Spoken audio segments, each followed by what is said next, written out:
Rain drizzles softly over the quiet edges of Dublin, gathering on rooftops and slipping down narrow lanes where the night holds its breath. Street lamps glow like tired sentinels, their orange halos wavering through the mist, casting long reflections on the slick pavement below. In the stillness, there is a sense of watching, a sense that beneath the calm surface of this peaceful city, something deeper has always been stirring, something woven into the darker threads of Ireland's modern history. It is in this quiet that the story begins, not with the roar of violence but with the gentle hum of a nation settling into another ordinary evening, unaware of the shadows gathering beyond the edges of its light. Dublin, at night, has a way of softening every sound, the distant rumble of a bus, the rhythmic tapping of raindrops on old stone walls, the subtle murmur of footsteps disappearing around a corner. It is a lullaby city, one whose beauty lies in contrast, the warmth of its community against the chill of its past conflicts. But while the night may seem at rest, forces far larger than the quiet streets were already unraveling a story of power, ambition, and collision. A story of a cartel that did not emerge from distant jungles or foreign deserts, but from within Ireland itself. For years, whispers drifted through bars, housing estates, and police stations, whispers of a rising criminal empire with reach stretching across continents. At first, it hardly seemed real. Ireland, a small island long defined by resilience and hardship, had known crime, yes, but not this kind of crime. Not the kind that dragged entire nations into its orbit.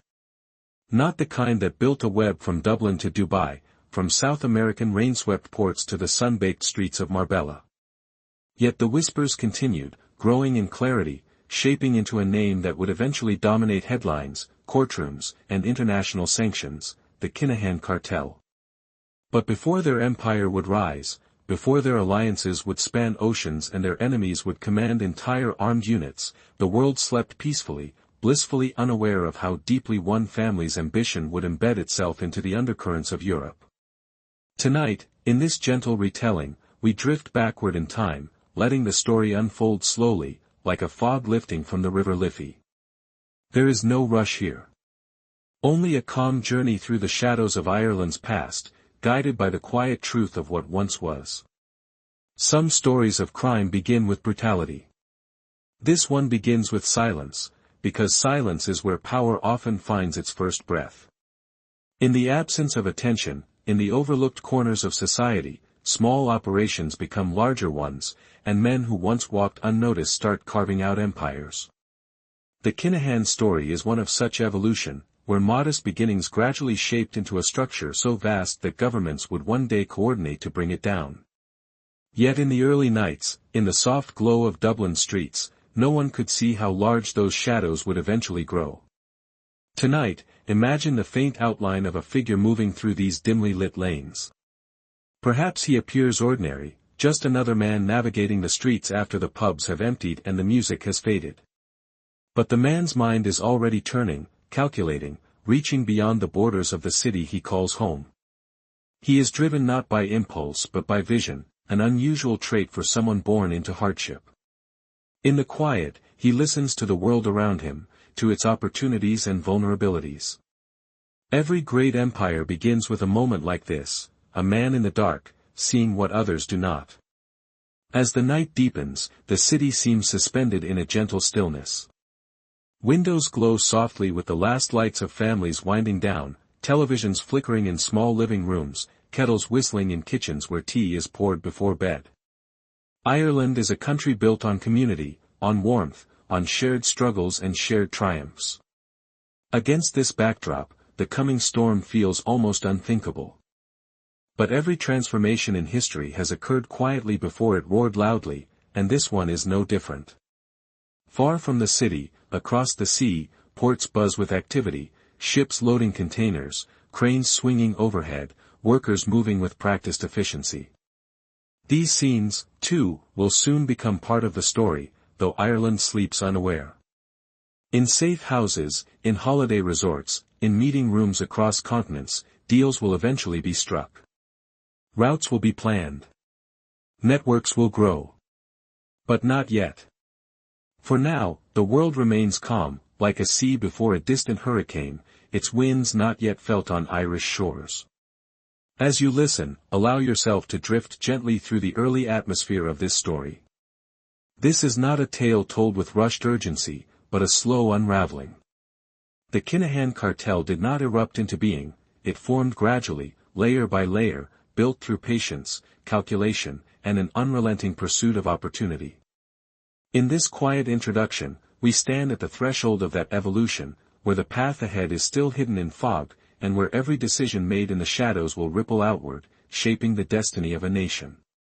Yet among all the tension, there is also a calm acceptance in knowing that even the largest criminal empires eventually face the weight of justice. That every rise is followed by resistance. That every shadow is softened by the dawn. And so, as we begin this journey into the origins of Ireland's most infamous underworld syndicate, we do so with a soft gaze, observing, understanding, and allowing the story to unfold gently, one quiet layer at a time. In the end, the night in Dublin remains unchanged, peaceful, melancholy, softly illuminated. But beneath that fragile stillness lies the beginning of a saga that would one day shake the foundations of Ireland and echo across the global criminal landscape. For now, though, the city sleeps. And in its sleep, the story begins. In the soft light of a fading Irish afternoon, long before the name Kinahan would echo across borders and investigations, there was simply a boy growing up in a world shaped by poverty, resilience, and the uncompromising rhythms of working-class Dublin. Cobblestone streets, lined with aging brick homes, carried the sounds of everyday life, children playing football, mothers calling them in for supper, the low hum of buses rolling past rows of modest terraces. It was a world familiar to thousands, yet within it, the quiet formation of a future criminal strategist was already underway. Christy Kinahan was not born into power or privilege. His childhood reflected the economic challenges of the time, crowded houses, limited opportunities, and an environment where ambition often collided with harsh reality. He was an observant boy, one who paid attention not just to what people said, but how they moved, how they looked at one another, how respect was given or taken in the neighborhood surrounding him. The streets were his earliest classrooms, and though he may not have known it then, they were teaching lessons that would shape the entirety of his adult life. In those early years, Dublin was a place of contradictions.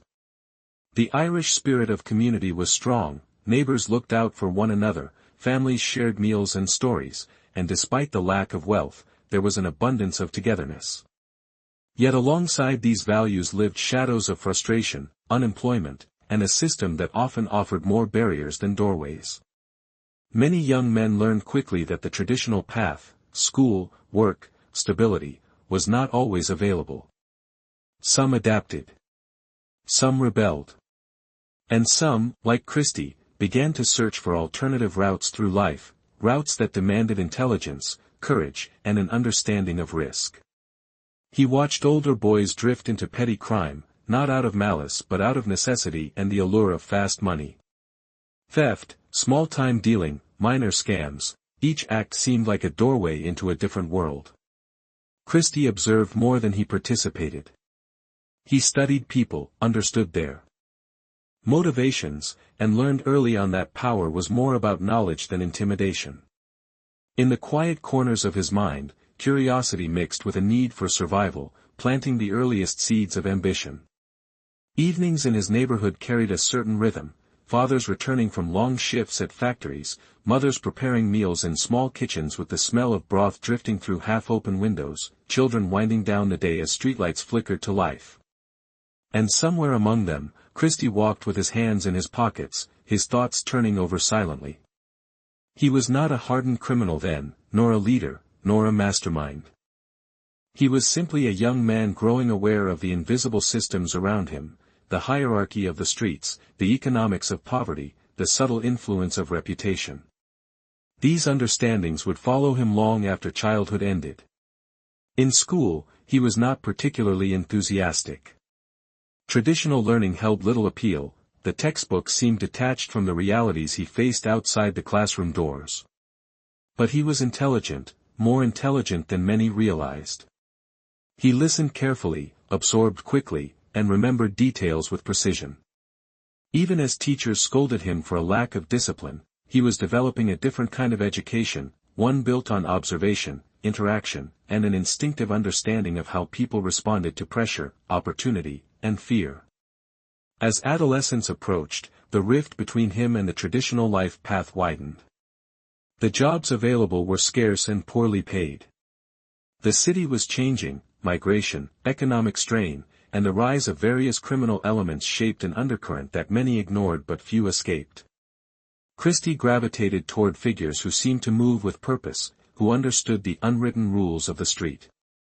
These early associations were subtle, almost inevitable, as the line between survival and crime blurred in communities facing constant economic strain. He learned from those around him, how stolen goods moved through informal networks, how debts were enforced, why certain people held influence despite having no official authority. Every day, every conversation, every small encounter became another page in the growing book of knowledge he carried in his mind. While many around him acted impulsively, Christy absorbed quietly, calculating outcomes even before he had the power to control them. Family life was complicated.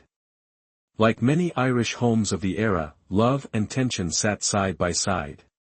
There were moments of warmth, shared meals, family gatherings, quiet laughter, but also moments of strain born from financial hardship. Bills piled up. Opportunities were limited. Parents tried their best, but the weight of circumstance was heavy. Christy understood early on that no one was coming to rescue them, that stability was something one had to build with their own hands. It was this understanding that slowly nudged him toward decisions that would define his path. The Dublin of his youth echoed with the sounds of working people doing their best in a world stacked against them.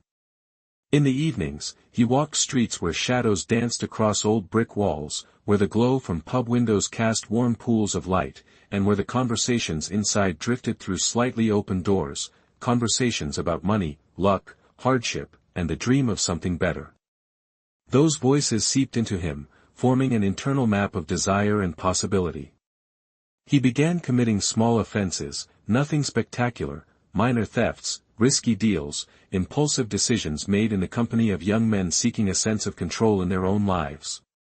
But even then, something separated him from the others. While they enjoyed the thrill, he was analyzing outcomes. While they celebrated quick money, he was thinking about systems. While they acted, he strategized. It was subtle, but it was the difference between a street criminal and a future architect of a criminal empire. The world around him continued shifting, and Christy shifted with it. Standing at the edge of adulthood, he no longer viewed crime as a random path but as a structured opportunity. And though he had not yet transformed into the man who would one day command international networks, the foundation of his identity had been laid. The boy shaped by Dublin's tight corridors, economic struggles, and quiet lessons was ready to step into a larger, more dangerous stage. For now, though, he remained just a young man in a restless city, walking streets that whispered his future back to him. The Kinahan Empire had not yet begun. But its architect was forming, shaped not by luxury or privilege, but by the raw, unvarnished reality of the place he called home. Prison has a way of reshaping a man, not just in the obvious ways, the routines, the restrictions, the cold walls, but in the quiet spaces between moments, where reflection becomes unavoidable. When Christy Kinahan first entered prison, he was far from the criminal strategist the world would one day come to know. He carried with him the restlessness of youth, the sharp edges of a life shaped by poverty, and the early missteps of crime committed without clarity or direction. Yet behind those prison gates, something different began to take root, something that would transform him in ways no one could have predicted. The sound inside a prison is unique, echoing footsteps, metal doors sliding shut, muffled conversations drifting through the corridors. It is a world stripped of distractions, where time passes slowly, almost reluctantly. For some, this slow passage crushes the spirit. For others, like Christy, it becomes a rare opportunity, an unexpected silence in which the mind can expand. He found himself surrounded by men who had survived the criminal world far longer than he had. Some were seasoned thieves. Others were smugglers, enforcers, fixers. They carried stories, strategies, warnings, and experiences that Christy absorbed like a sponge. In the early days, he listened more than he spoke. He observed the subtle hierarchies inside the prison, the invisible lines of respect, the unspoken rules that governed interactions. Even behind bars, systems existed, systems of influence, control, and negotiation. These systems fascinated him. It was as if he had stumbled into an informal university of the underworld, where lectures took place in the yard, in the cafeteria line, or during late-night conversations whispered across bunks. Gradually, he began to understand that crime, at its highest levels, was not about chaos or violence. It was about structure, planning, and intelligence. He discovered the prison library early on. While many inmates used it as a temporary escape, for Christy it became a sanctuary. The smell of aging pages, the quiet air thick with dust, the rows of books that seemed untouched for years, this place offered him something he had never truly had before, knowledge without limits. He began reading everything he could get his hands on. Economics. International trade. Politics. Sociology. Psychology. Even languages. At first it was curiosity, but soon it evolved into an obsession. He saw patterns in the world, patterns that extended far beyond the walls that confined him. He learned that goods moved across borders in predictable ways, that supply chains had vulnerabilities, that markets thrived on demand that never slept. He understood the human behaviors that shaped societies, the motivations that guided decisions, and the structural weaknesses of systems built on trust and bureaucracy. Every book, every chapter added another piece to the puzzle he was constructing quietly in his mind. Languages became another doorway. He studied Spanish, Dutch, French, anything that would help him communicate across cultures. The idea had taken hold inside him that the world was vast and interconnected, far larger than the narrow streets of his childhood. If opportunity existed, it existed everywhere. And to seize it, he would need to speak the languages of those who controlled it. Prison life continued around him, with its occasional fights, tensions, and unpredictable shifts. Yet Christy kept himself distant from the typical conflicts. He was not interested in becoming a prison enforcer or a dominant inmate. He chose instead to become invisible, blending into the background, building his mind while others fought for scraps of temporary power. It was this discipline that set him apart. While many prisoners counted down the days until release, Christy counted the skills he was acquiring, the knowledge he was absorbing, the future he was designing quietly and methodically. There were mentors too, older criminals who recognized intelligence in him and saw potential. They shared stories of smuggling routes through Europe, of shipments lost at sea, of alliances forged and betrayed. They explained how criminal organizations thrive not on brute strength but on networks, logistics, and the ability to adapt. Christy listened to these stories deeply, translating them in his mind into strategies and structures. Each tale was a case study, each mistake a lesson he vowed never to repeat.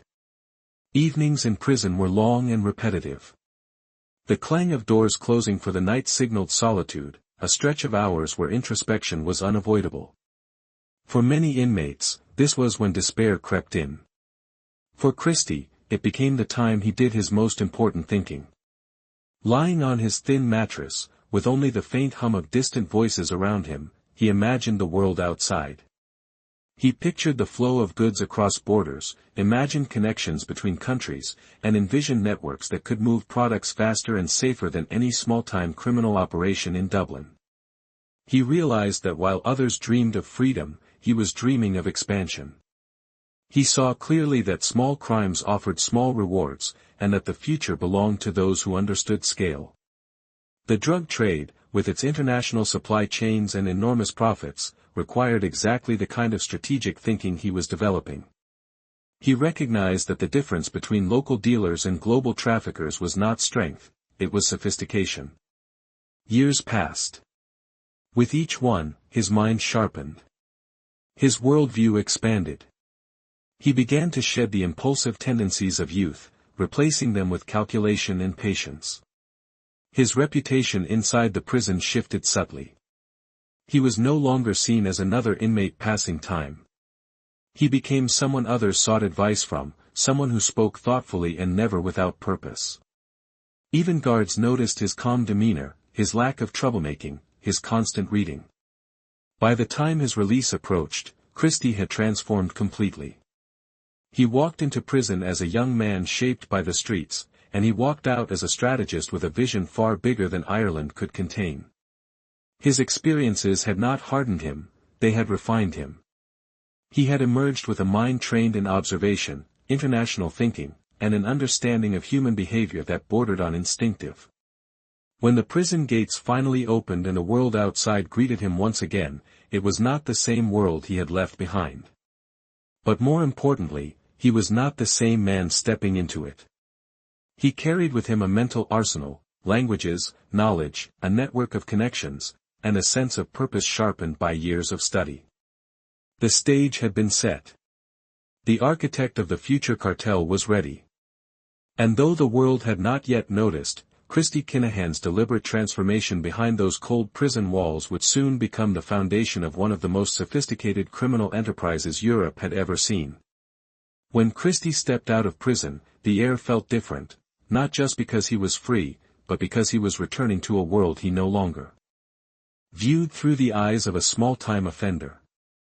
The sense of the street, the chatter of neighbors, the distant hum of traffic, all of it settled around him like a familiar but incomplete melody. He was no longer content with the life he had left behind. He had evolved into someone who could see opportunities where others saw obstacles, someone who understood that borders were not barriers but gateways.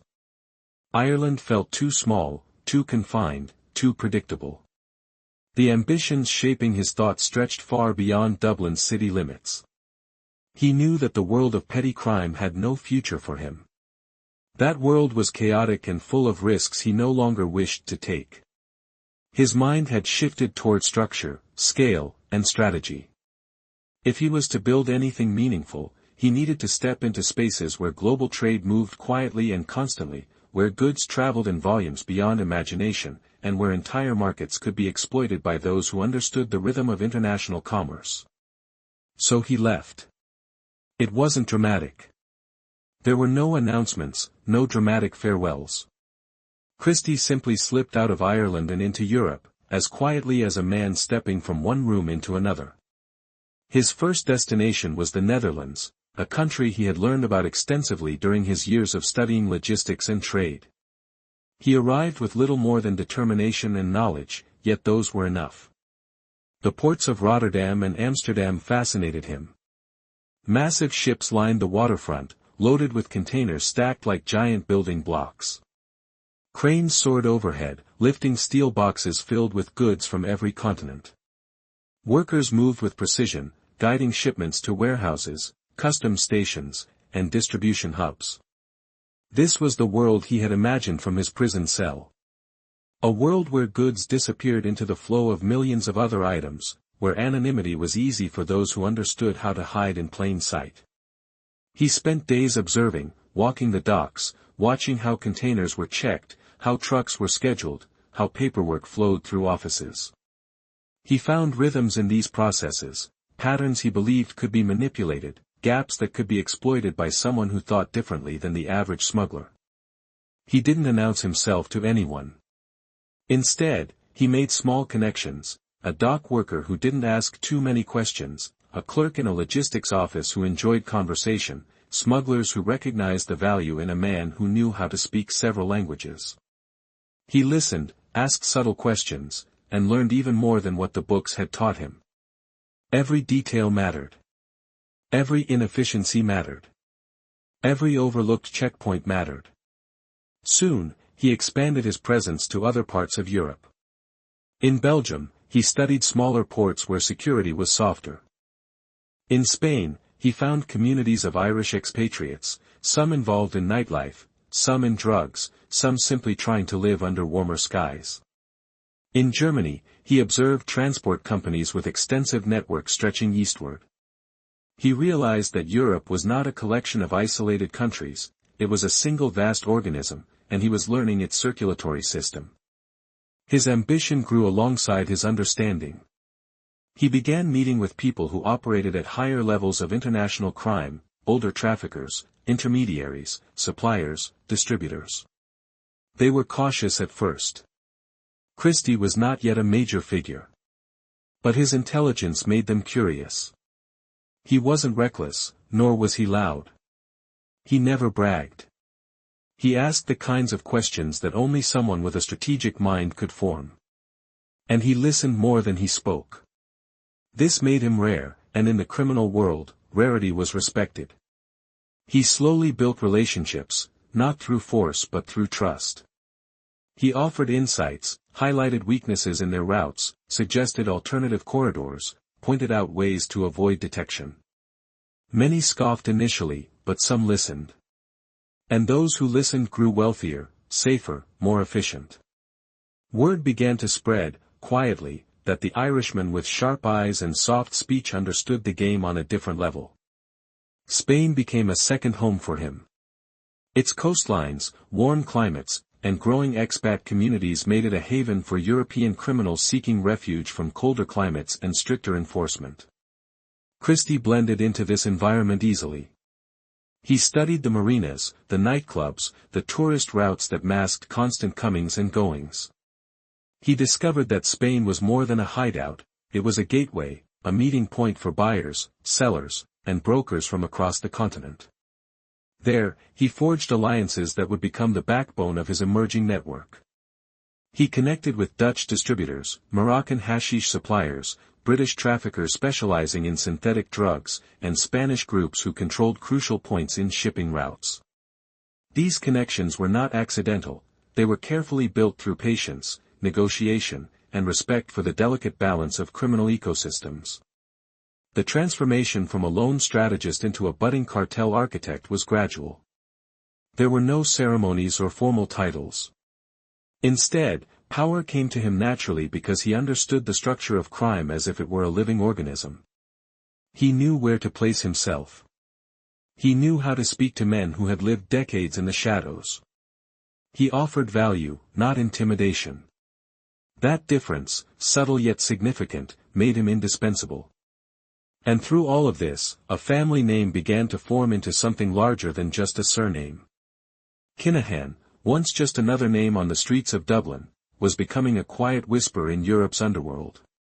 The whisper carried weight. It carried potential. Some traffickers began referring work his way. Others sought his advice. A few, recognizing the ambition in his eyes, kept their distance, sensing that he was building something far bigger than anyone else around him. But Christy worked with precision. He never rushed. He understood that global criminal empires were not built through violence alone, they were built through organization, consistency, and the ability to move unseen. The less attention he drew, the stronger he grew. And so he avoided unnecessary risks, stayed out of local feuds, and kept his profile low. Every decision he made was measured. Every connection was intentional. He traveled through Europe like a man mapping a future only he could see. From Spain's sunlit villas to the cold warehouses of Belgium, from the neon lights of Amsterdam nightlife to the quiet industrial estates of Portugal, he carved channels through which his influence would eventually flow. What began as observation evolved into coordination, and coordination soon transformed into leadership. The cartel was not yet fully formed, but its spine had been built.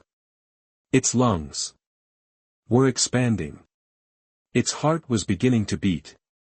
And at the center of it stood a man who had learned, in the most unlikely of places, that knowledge was the greatest weapon a criminal could possess. What came next would not only validate his strategic mind but also thrust the Kinahan name into a realm of power few could have imagined. The first real turning point in Christy Kinahan's rise came quietly, almost without notice, like a tide creeping onto a shore. There was no dramatic announcement, no sudden surge of power, only a growing understanding that the world's most profitable trade routes were vulnerable to those who studied them deeply enough. The global cocaine market, vast and constantly flowing, moved along corridors that spanned continents. And Christy, with the eyes of a strategist and the patience of a scholar, recognized that this was where true power lived. South America was the beginning of the river. Europe was the end. Between them stretched oceans, ports, logistics networks, and 1,000 unseen pathways. Most traffickers focused only on the supply or the sale. Few focused on the journey. Christy did. He saw the entire structure as one long chain, and he had spent years learning how each link worked. He understood that if he could secure even a small portion of these routes, if he could build a reliable bridge between continents, he could create something far larger than the small operations he had advised in Europe. The opportunity came through contacts he had slowly cultivated, men who operated in Colombia, Venezuela, and Brazil, men who were comfortable dealing with cartels that dwarfed anything in Europe. At first, they viewed Christy with caution. He wasn't from their world. He didn't speak with their accent or carry himself with the swagger of a typical trafficker. But he spoke their language, literally and strategically. The Spanish he had studied in prison was fluent now, allowing him to negotiate with a clarity and respect uncommon for an outsider. And more importantly, he understood logistics better than most middlemen they had dealt with. He entered their world carefully, observing before acting, listening before speaking. He learned how shipments were secured at source, how corrupt officials were paid, how containers were chosen, and how routes shifted in response to pressure from authorities. He noted the dangers, rival cartels, unpredictable suppliers, political unrest, but also the opportunities, disorganized distribution networks in Europe, inconsistencies in port security, and the enormous demand for cocaine across major cities. His first major step into this world was not to broker a shipment directly but to build trust. He spent time in South America, meeting quietly with mid-level coordinators rather than flashy top figures. He avoided drawing attention, never flaunting money or connections. Instead, he proposed small improvements, ideas that saved them money, enhanced security, or offered alternative routes through Europe. Over time, these suggestions made him valued. And value, in the underworld, was a currency more powerful than intimidation. Once trust solidified, the first shipments began. They were modest at first, almost cautious, small consignments hidden in legitimate cargo, routed through ports in the Netherlands and Belgium. Christy oversaw each detail from a distance, ensuring that every link in the chain performed exactly as expected. He paid well, he paid on time, and he kept his word. These three traits alone set him apart from many criminals who let greed erode their reliability. When shipments succeeded, his reputation grew. Success bred confidence, and confidence opened doors. Soon, he was not just assisting operations, he was coordinating them. He helped design routes that bypassed heavily monitored ports, utilizing smaller facilities with fewer customs checks.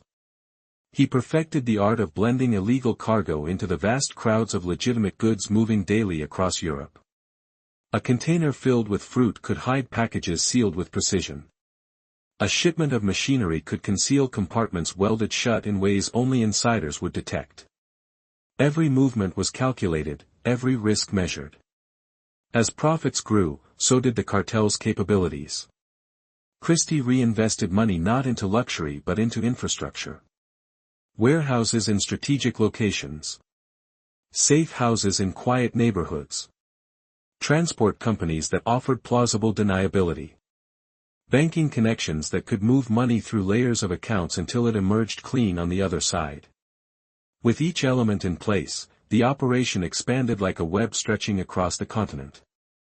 Word spread across Europe's underworld that a new force was emerging, not aggressive, not flashy, but efficient and intelligent. The Kinahan network could move cocaine faster and smoother than many existing groups.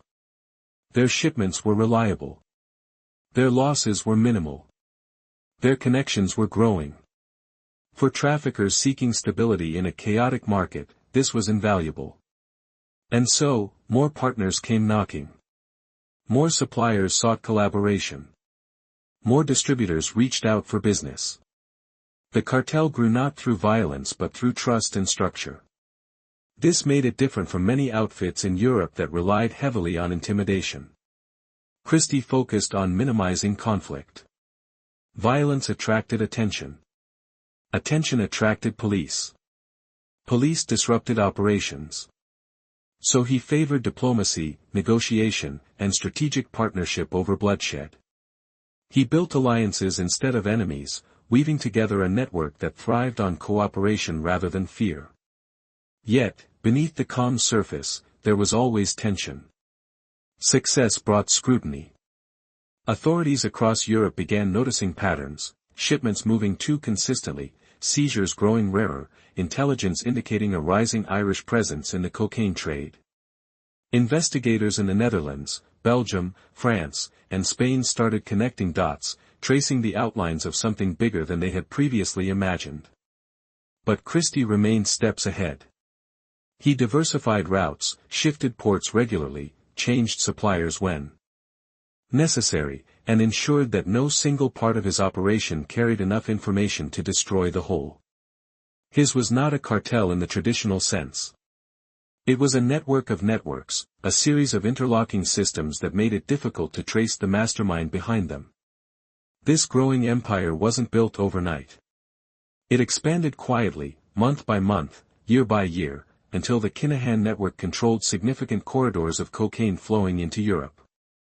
They worked with South American cartels, European distributors, and Middle Eastern financial channels.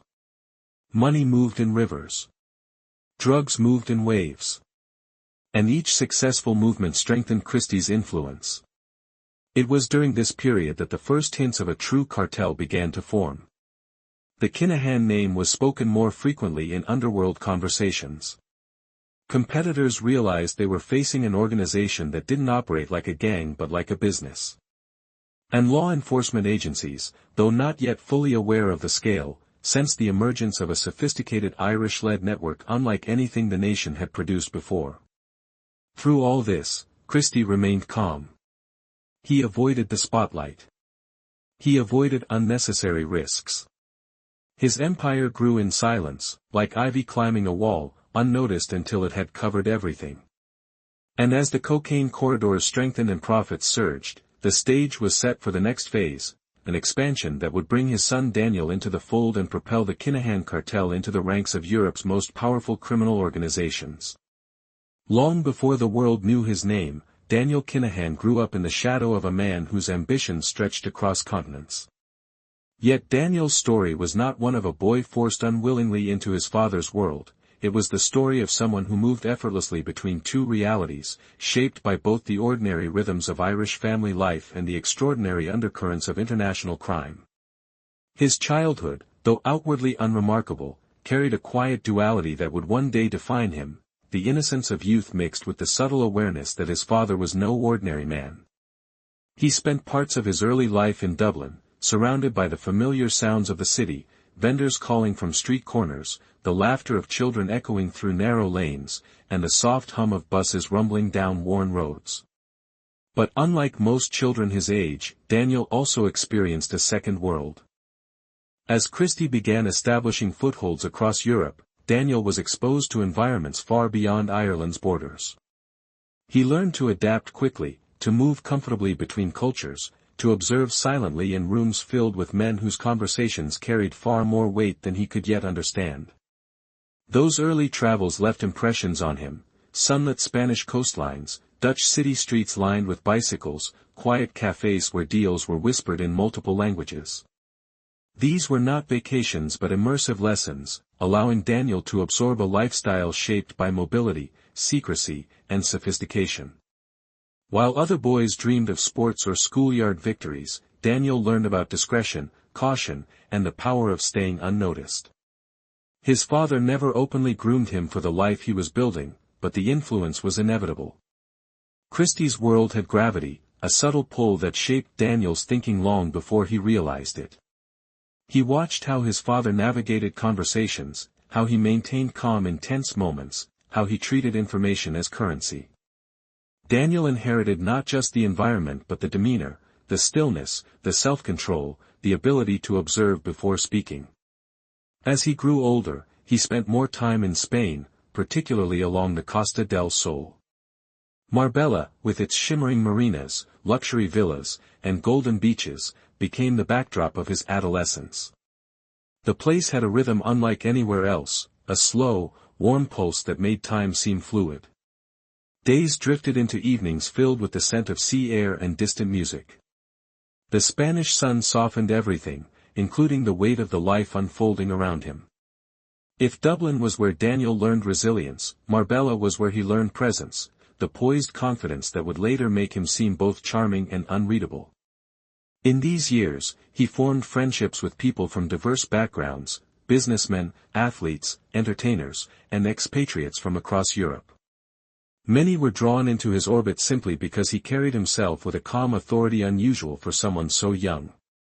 He observed how wealth moved, how influence manifested, how alliances formed in places that looked like vacation postcards but operated like quiet hubs of international networking. By the time he reached adulthood, Daniel was no longer just the son of a rising criminal strategist. He had become a figure with his own identity, someone who could hold conversations with seasoned brokers, traffickers, and organizers without appearing intimidated or out of place. His demeanor was measured, his tone controlled, his posture relaxed.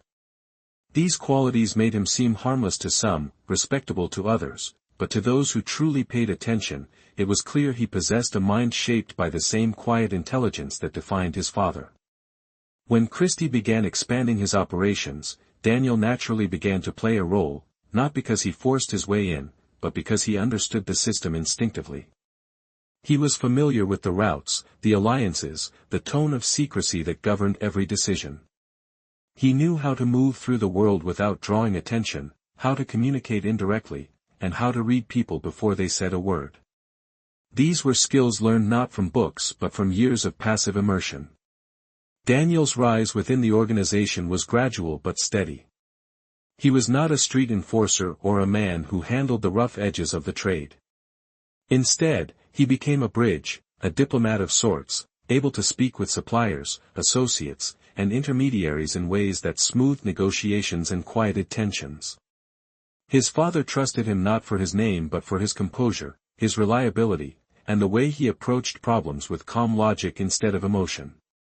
Marbella became not only his home but his stage. The region had long been a haven for expatriates and criminals alike, offering sunshine, privacy, and a social atmosphere where money and influence blended seamlessly. Daniel fit effortlessly into this environment. He frequented gyms, restaurants, and social circles where people talked freely, unaware of, or unbothered by, the undercurrents beneath the surface. Over time, he learned how to navigate these mixed worlds, how to interact without revealing too much, how to build relationships that looked casual but served strategic purpose. He became known for his ability to maintain a peaceful presence in rooms where tension simmered just below the surface. While other members of the underworld relied on threats or violence, Daniel relied on conversation. He had a gift for diplomacy, softening disputes, clarifying misunderstandings, and ensuring deals went smoothly. This talent made him an essential part of the Kinahan network long before he officially stepped into a leadership role. Through all of this, Daniel remained remarkably private. He did not flaunt wealth. He did not seek fame. He was visible in social circles but never loud. His silence often spoke louder than the boasts of others. Those who met him described him as calm, polite, and enigmatic, a man whose surface gave little away. But beneath that gentle exterior, a calculating mind was always at work. He understood the fragility of alliances, the risks of exposure, the importance of maintaining both distance and control. He watched as his father's empire grew, absorbing every lesson, every decision, every subtle shift in power dynamics. By the time he became fully involved, Daniel had transformed into a figure uniquely suited for the modern criminal landscape, educated, composed, multilingual, and able to move across borders with ease. His presence strengthened the Kinahan network, giving it a new generation of leadership that blended the old-world discipline of Christy with the new-world adaptability needed in an era of evolving law enforcement tactics. In the warm glow of Marbella's evenings, Daniel often walked along the marina, hands in his pockets, watching reflections ripple across the water. To many, he appeared like any other resident enjoying the coastal calm. But those who knew the truth recognized this quiet figure for what he was becoming, the future face of an empire built on shadows, strategy, and a family legacy that had already begun to shape the criminal landscape of Europe. As the Kinahan network quietly strengthened across Europe, the criminal landscape in Ireland was undergoing its own transformation. Dublin was no longer just a city of close-knit communities and traditional street rivalries, it was becoming a battleground of shifting alliances and new generations of criminals stepping into roles once held by older, more established figures. The underworld was changing shape, and those changes would ripple outward in ways no one could yet foresee.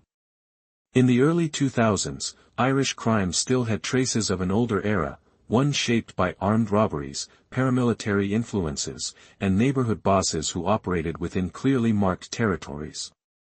These men held sway through familiarity and fear, but their operations were mostly small-scale.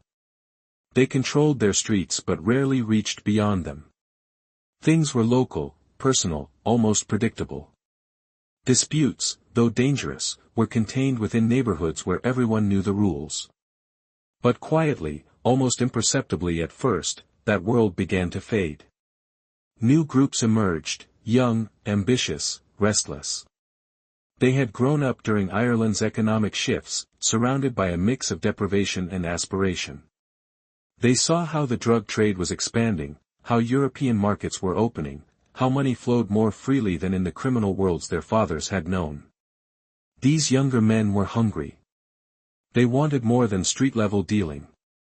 They wanted international connections, higher profits, and a chance to step out of the shadow of older gangs whose methods no longer matched the times. Ireland's streets began to buzz with this new energy. You could feel the change in the air, in the cars that lingered too long at certain corners, in the late-night movements through quiet estates, in the whispers exchanged in pubs where criminals often passed through unnoticed. The shift was gradual, but unmistakable. The underworld was evolving from small groups acting independently into a loose network of ambitious individuals searching for bigger opportunities. It was into this environment that the influence of the Kinahan network began to seep back into Ireland, not through announcements or violence, but through reputation and opportunity. Word spread that an Irish group operating from abroad had access to high-quality cocaine at prices few Irish dealers could match. The rumor alone attracted attention. In a criminal landscape built on risk and reward, opportunity carried enormous weight. Some criminals approached the Kinahan network out of curiosity, others out of necessity, but all for the same reason: access. Access to product. Access to international distribution. Access to a level of organization previously unknown in the Irish underworld.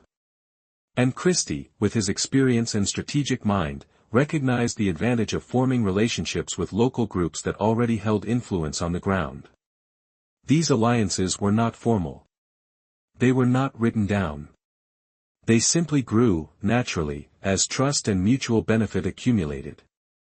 The result was subtle but powerful: Ireland's criminal world began to operate with a stronger backbone of international supply.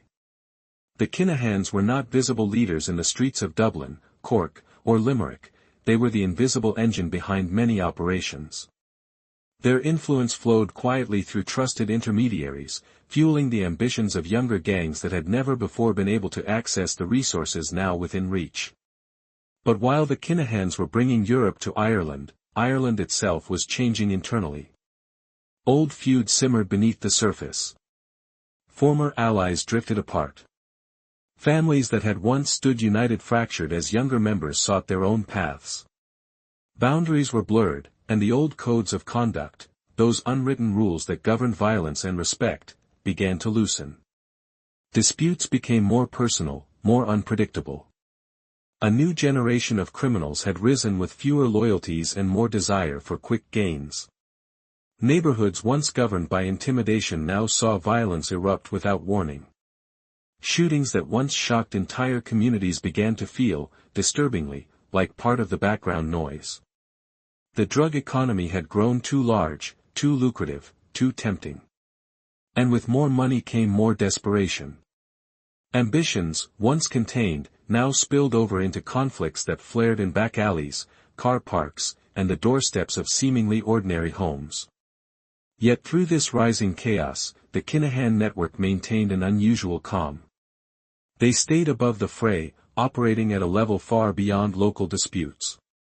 They provided supply but remained detached from the street-level violence that plagued many Irish neighborhoods. This detachment strengthened their mystique. To many criminals, the Kinahans became almost mythical, Irish men who had escaped the limitations of the local scene and built a network that spanned borders and languages, all while avoiding unnecessary bloodshed.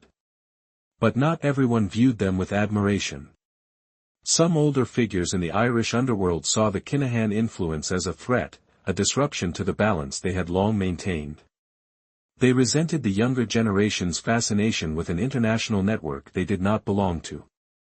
They saw the Kinahans as outsiders who had grown too powerful, too quickly. Quiet tensions began forming, invisible at first, like cracks in a stone wall. Meanwhile, law enforcement agencies in Ireland started noticing the shift as well. Patterns in drug seizures changed. Intelligence reports mentioned new names, new routes, new methods. The Gardaí could feel the underworld reorganizing itself, aligning in ways they struggled to map. But still, the Kinahan presence remained elusive. Their power was not easily traced to a single street, a single operation, or a single neighborhood. It moved like fog, present but hard to grasp. Through all this, Daniel Kinahan began visiting Dublin more frequently. He met quietly with individuals who operated in the city's undercurrents. These meetings were not loud or violent. They were calm, controlled, diplomatic. He brought with him an aura of confidence shaped by years abroad. He was the living symbol of what Irish criminals could aspire to: international connections, wealth, stability. Many admired him. Some feared him. Others underestimated him. But all recognized that he was not just Christy's son. He was becoming something more. With Daniel's increasing involvement and Christy's ongoing strategic expansion, a quiet alignment began taking shape. Irish gangs, fractured, ambitious, and increasingly violent, found themselves connected through a single shared link: the steady flow of drugs controlled by the Kinahans. Ireland's underworld had changed. And though it had many players, many rivalries, many small wars brewing beneath the surface, there was now one family whose influence touched more corners of the criminal landscape than anyone else. The stage was set. Alliances were forming. Lines were being drawn. And soon, a feud unlike anything Ireland had ever seen would emerge from these shifting undercurrents, a feud that would pull the Kinahan name out of the shadows and into the center of a national storm. The seeds of the conflict that would one day define an era of Irish crime were not planted in a single moment. They grew slowly, almost silently, woven into years of tension, misunderstanding, and shifting loyalties. The streets of Dublin had long been a mosaic of alliances, some built on trust, others on convenience, and many on fragile arrangements held together by fear and unspoken agreements. Yet beneath the surface of this complicated tapestry, two names were gradually drifting toward collision: the Kinahans and the Hutches. Long before headlines made their feud infamous, the two families existed in a world where cooperation and competition overlapped constantly. For years, their paths ran parallel. Both had influence, both had reputations, and both operated in the same ecosystem of Dublin's criminal undercurrents. But their styles, ambitions, and strategies were different in ways that would eventually matter far more than anyone could have predicted. The Hutch family, led by Jerry, the monk, Hutch, was known for a certain discipline: calculated robberies, well-planned heists, and operations that required precision rather than chaos. The monk had built his reputation not through flamboyance but through quiet efficiency, avoiding unnecessary violence and preferring to operate in the shadows. His approach carried a sense of old-school professionalism, rooted in control and caution. By contrast, the Kinahans, especially under Daniel's rising influence, were part of a new breed of criminal empire. They were international, connected, and increasingly ambitious. Their operations stretched across continents. Their alliances reached into Spain, the Netherlands, and beyond. They were not just part of Ireland's underworld, they were redefining it. For years, the two families coexisted without major conflict. There were overlaps, there were shared interests, and there were moments of cooperation that almost hinted at mutual respect. But the underworld is rarely stable for long. Rumors began circulating, as they often do, whispering of minor disagreements, of tensions sparked by misunderstandings, of disputes over debt or territory.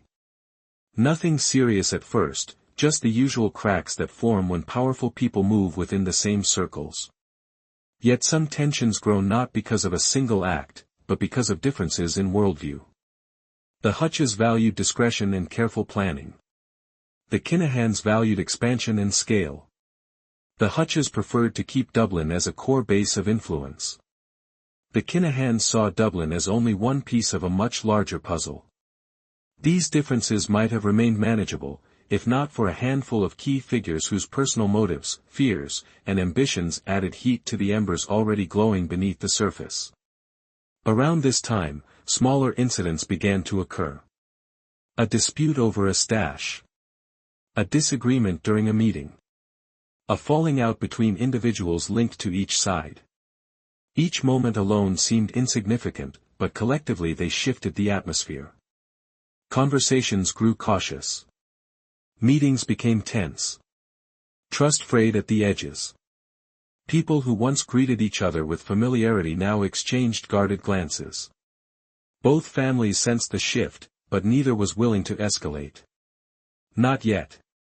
For men with influence, patience is often the first line of defense. Everyone hoped the tensions would cool with time. But tension rarely cools on its own. It only waits. Then came the moment that truly cracked the fragile balance.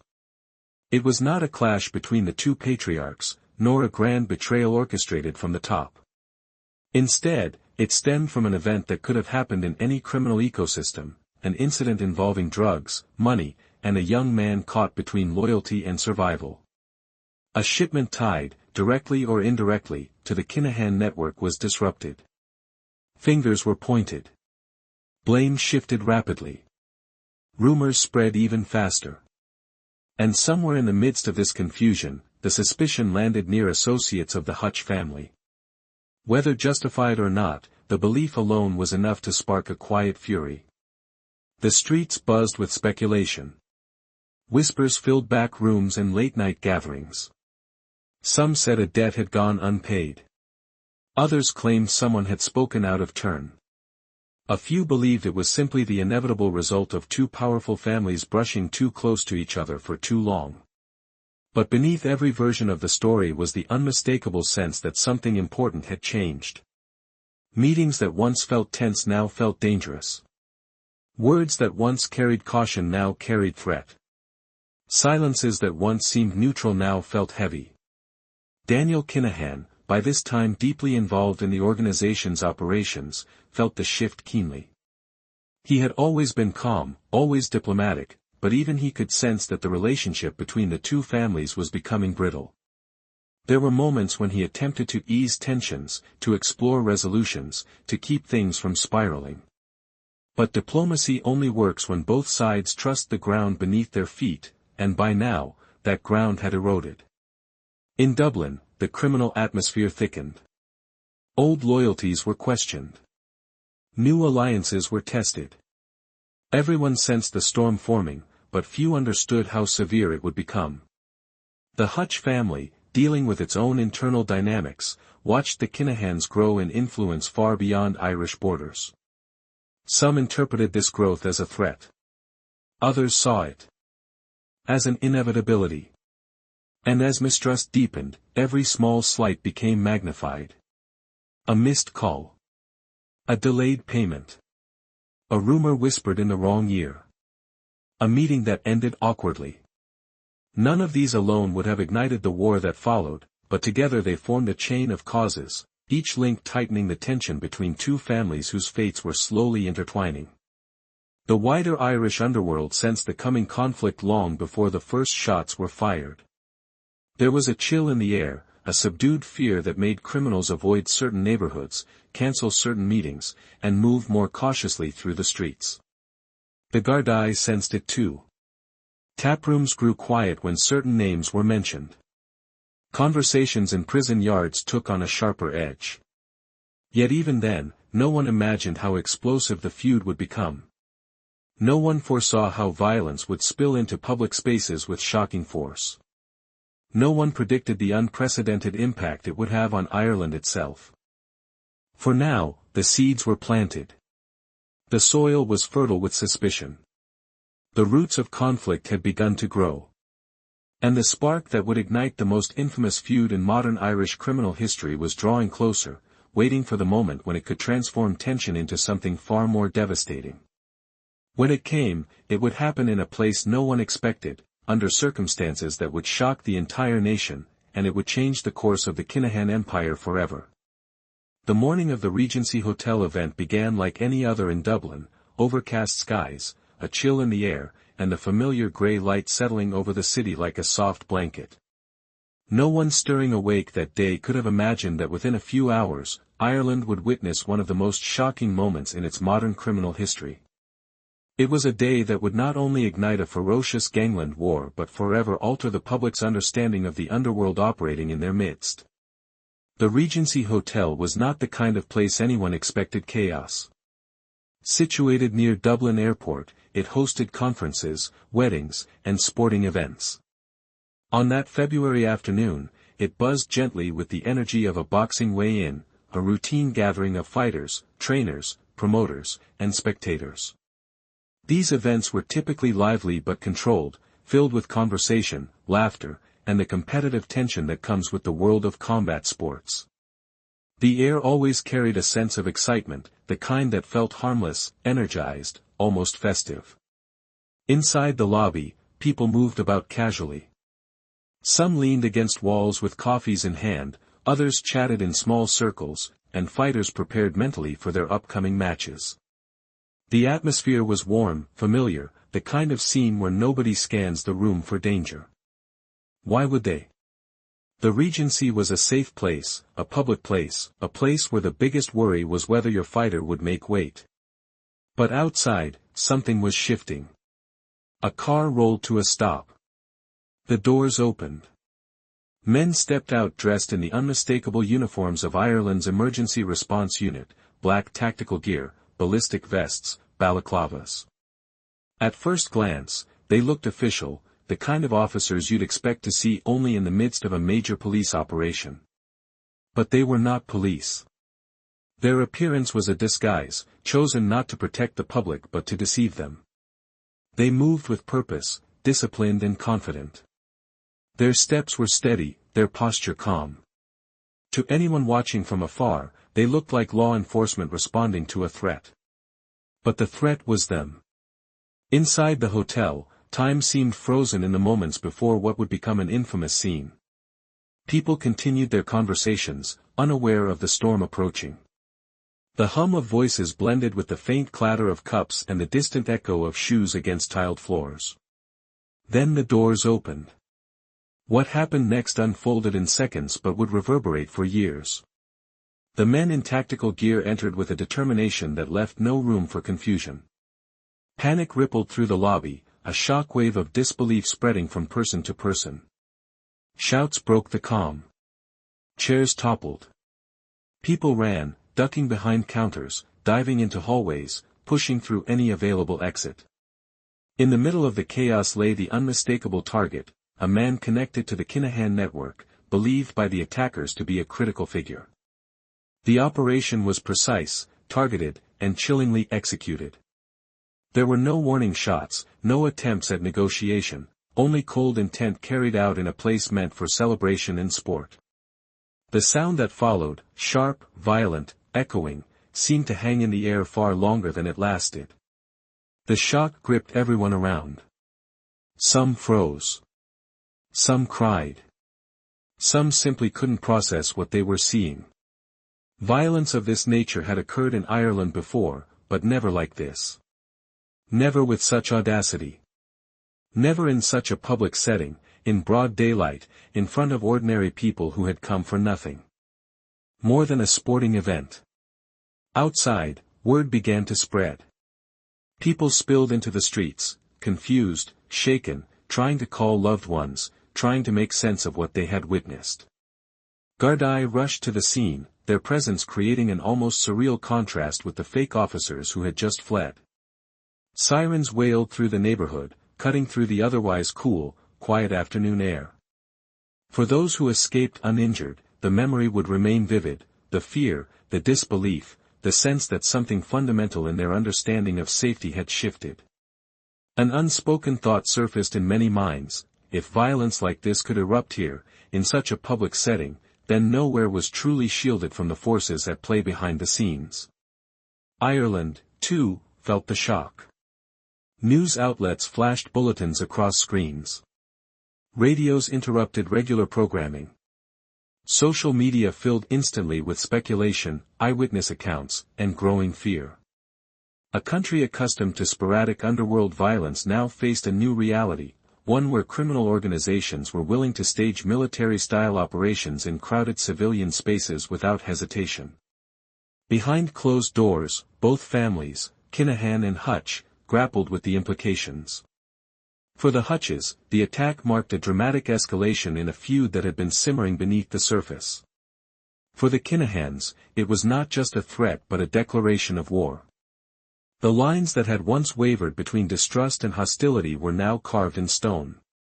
Daniel Kinahan, who had long maintained a diplomatic posture, felt the weight of this moment more than most. The attack struck close to his personal circle. It struck at his image, his alliances, his sense of control. He understood immediately that the world he had helped shape would never be the same again. Diplomacy, once a useful tool, was losing its effectiveness. A new era had begun, one defined not by negotiation but by retaliation. Law enforcement recognized this shift as well. The Regency attack triggered one of the most intense and coordinated responses in Irish criminal justice history. Surveillance increased. Raids became more frequent. The Gardaí mobilized with renewed determination, recognizing that the stakes had risen far beyond isolated criminal disputes. And in the days that followed, as investigations deepened and tensions climbed, the underworld braced itself.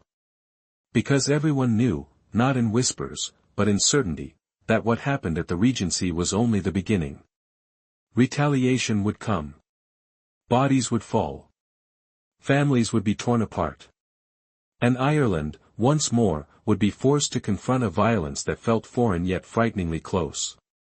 For now, the Regency Hotel stood silent, its halls emptied, its rooms eerily calm.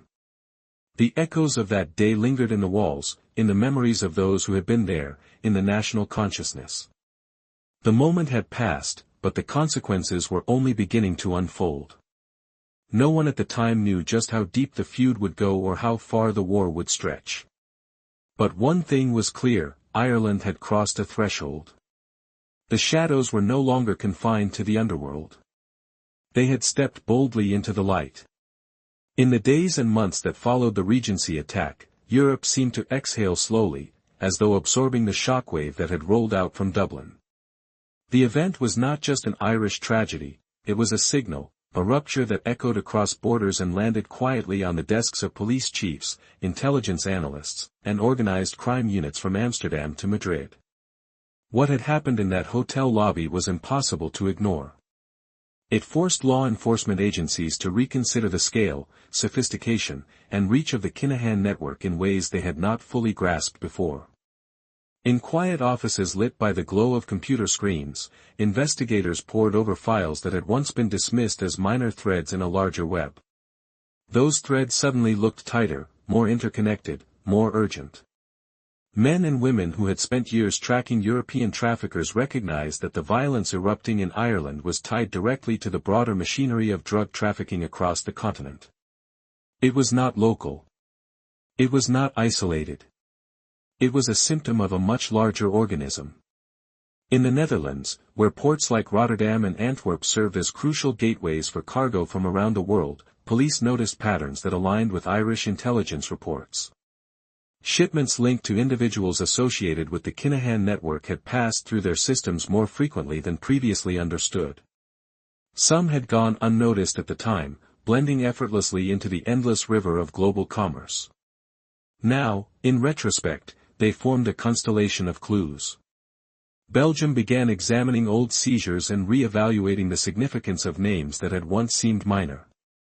Spain, long familiar with the presence of Irish criminals living discreetly along the Costa del Sol, recognized that men who once appeared to be small-time operators were connected to something much larger.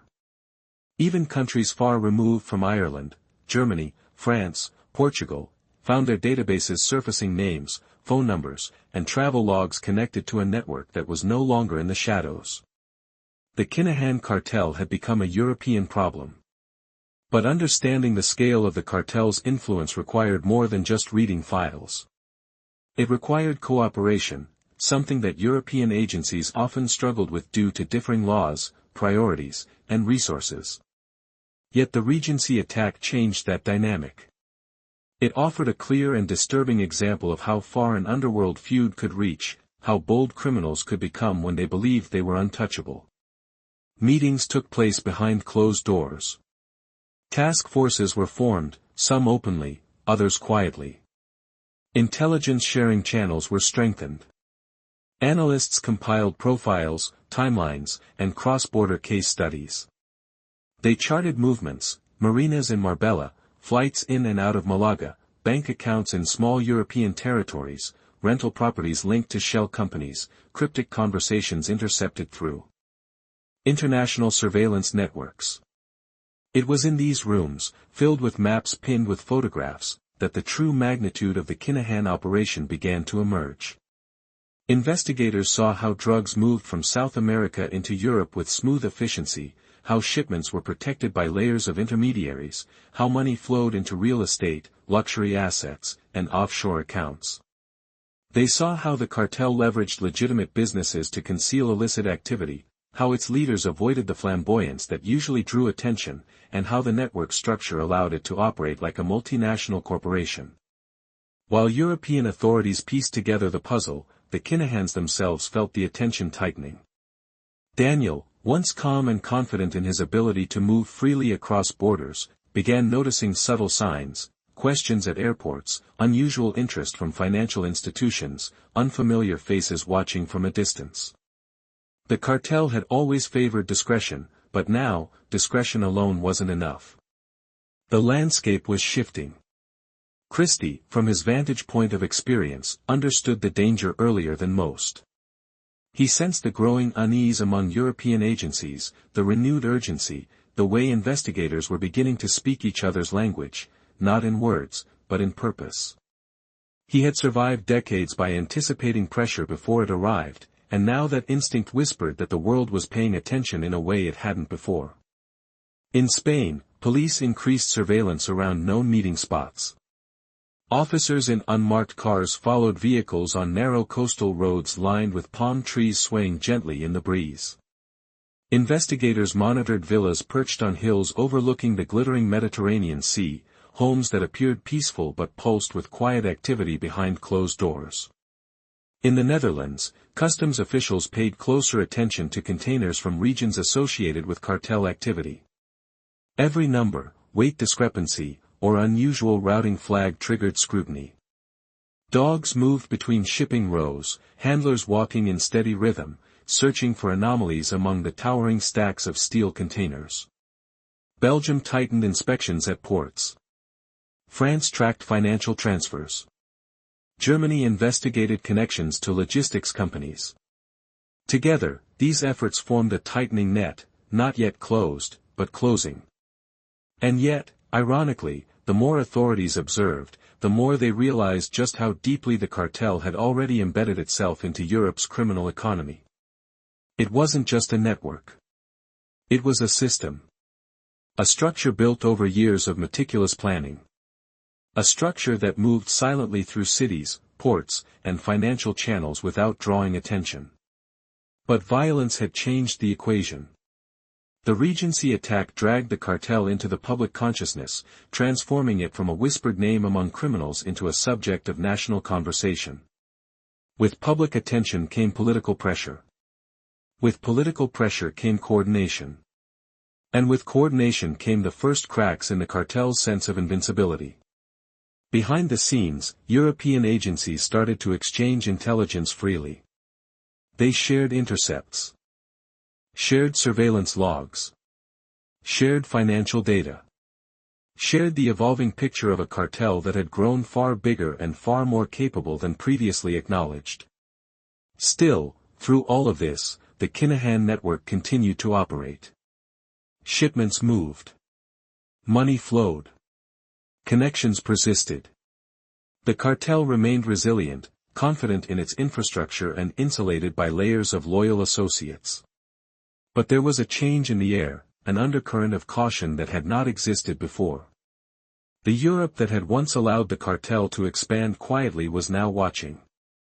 Watching from ports, from airports, from digital monitoring centers. Watching the movement of people, the flow of money, the rhythm of travel. Watching the cartel's shadows stretch across their borders. Investigators no longer saw isolated crimes, they saw patterns, links, and a thread running straight from Dublin to the heart of Europe's most lucrative drug corridors. The seeds of the cartel's rise had traveled quietly. But now, the seeds of its fall were being planted with equal silence, through data, surveillance, and cooperation among nations that had once struggled to work together. The storm had begun forming. And though the Kinahan still moved with confidence, the peaceful facade of Europe's underworld was beginning to tremble under the weight of what was coming next. The true strength of the Kinahan network did not lie in violence or intimidation. It lay in something far quieter, far more invisible, and infinitely more dangerous, the machinery of money laundering. To the outside world, organized crime looked chaotic, drug shipments, rivalries, coded phone calls. But beneath the surface, the cartel operated with a cold, business-like precision that mirrored multinational corporations. And like any corporation, it needed a financial engine capable of turning dirty money into clean currency that could move freely through banks, properties, and investments. Money laundering is often imagined as cash hidden in suitcases or bundles stuffed into storage units. But the modern world does not work that way, not for sophisticated criminals. The Kinahan network understood that true power came not from holding money but from moving it. And so, they built a system designed to keep funds flowing seamlessly through companies, accounts, and countries, leaving behind trails so faint that only the most persistent investigators could hope to trace them. It began with cash, mountains of it. Street-level sales across Ireland, Britain, Spain, and other parts of Europe produced a constant flood of euros and pounds, collected quietly, counted in safe houses, and packaged for the first stage of their journey. The process was meticulous. Cash never sat in one place for long. It was divided, transported, and distributed into channels that made it almost impossible to track. From there, the money entered a world few ordinary people ever see. A world of shell companies, firms that existed only on paper. They had names, directors, business registrations, even invoices, but they did not trade anything real. Instead, they created the illusion of legitimate business activity. Funds stored in these shells appeared clean on financial statements, supported by fabricated contracts, accountancy reports, or invoices for goods that never existed. Some companies specialized in logistics. Others in import-export. A few claimed to be consulting firms. The genius of it was that these businesses mirrored real industries operating along drug trafficking routes, allowing them to blend into the global economy like chameleons on a crowded branch. No alarms were raised when payments moved between them. No suspicion lingered when they filed routine tax documents. They were normal on the surface, and that normality was their greatest disguise. Christy Kinahan understood the importance of this system better than most. He had studied economics and business models during his years in prison, absorbing the ways legitimate companies moved money across borders. He saw how banks operated, how tax Havens offered secrecy, how financial loopholes allowed corporations to shift profits without scrutiny. If legitimate businesses could do it, he reasoned, so could he, only with greater caution. And so he created a network of financial conduits stretching across continents. Money flowed through Spain, the United Kingdom, Dubai, Switzerland, and various offshore jurisdictions where financial transparency laws were thin or non-existent. Directors of these shell companies were often fronts, low-level employees, acquaintances, or individuals paid simply to sign documents without asking questions. In some cases, identities were stolen or fabricated entirely. Property played a central role. Villas on the Costa del Sol, apartments in Dubai, commercial units in Dublin or Manchester, these assets were ideal for laundering money. Funds passed through real estate purchases, renovations, and sales, each transaction scrubbing a little more dirt from the cash. Luxury cars were another tool, purchased under one company, leased to another, sold through a third. These movements disguised the origins of the money, wrapping it in layers of legitimacy. The cartel also took advantage of cash-heavy businesses, bars, clubs, gyms, boxing promotions. These establishments naturally generated a mix of legitimate earnings and untraceable cash, allowing the cartel to feed its illicit funds into revenue streams that appeared completely ordinary. Investigators later realized that these businesses were not just hobbies or status symbols, they were carefully selected instruments of financial invisibility. For Daniel, money laundering became a world he navigated with surprising fluency. While he did not possess the same academic grounding as his father, he understood relationships, perception, and how to present legitimacy. His involvement in boxing, for instance, was not just a personal interest, it served as a bridge between legal sports promotion and the deeper financial structures hidden behind it. Fighters were paid. Events were held. Sponsors were attracted. Money entered and exited accounts through perfectly normalized transactions. Behind it all, flows of illicit cash blended effortlessly with genuine income. The cartel's financial system grew so intricate that even those working within it did not fully understand its scope. One cell handled shell companies. Another dealt with real estate. Another moved money across borders. Another transformed cash into digital investments. Each node operated independently, unaware of the full picture. Only a small inner circle, led by Christy and Daniel, saw how the entire structure connected. And it was this structure that shielded them from capture for so long. While drug shipments could be intercepted, money flows were far harder to disrupt. Banks flagged suspicious activity, but the cartel adapted, using smaller transactions, spread across more accounts, in countries slower to respond to international requests. Still, the walls were not impenetrable. With the Regency attack drawing unprecedented attention, authorities across Europe began studying financial trails in a way they never had before. Unusual property purchases caught the eye of investigators. Shell companies shared directors or addresses. Transfers flowed through jurisdictions known for laundering. Patterns emerged where once there was only noise. Slowly, the invisible became visible. Financial analysts in Ireland, Britain, and Spain worked long nights in quiet rooms, reviewing bank statements, cross-referencing names, and building profiles. They printed charts that mapped the movement of money like arteries coursing through the body of a hidden organism. They traced cash from nightclubs in Dublin to accounts in Dubai. They connected luxury purchases in Spain to businesses with no real activity. Each discovery, each link, tightened the net. The Kinahan network had built its empire on secrecy. But secrecy never lasts forever. The more global their operations became, the more records existed. The more records existed, the more clues accumulated. And the cartel, once invisible, began to cast a shadow large enough for the world to see. For years, money had flowed freely, silent, constant, unnoticed. But now, the same channels that once protected the cartel were becoming pathways for investigators to follow. The structure that made the cartel powerful would one day become the structure that exposed it.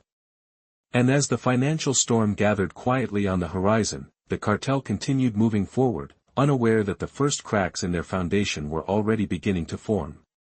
Marbella had always been a place where the sun softened everything it touched.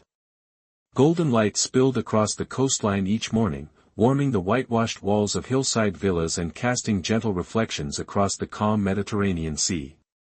Waves moved with a slow, rhythmic patience, rolling lazily toward the shore in a way that made time feel almost suspended.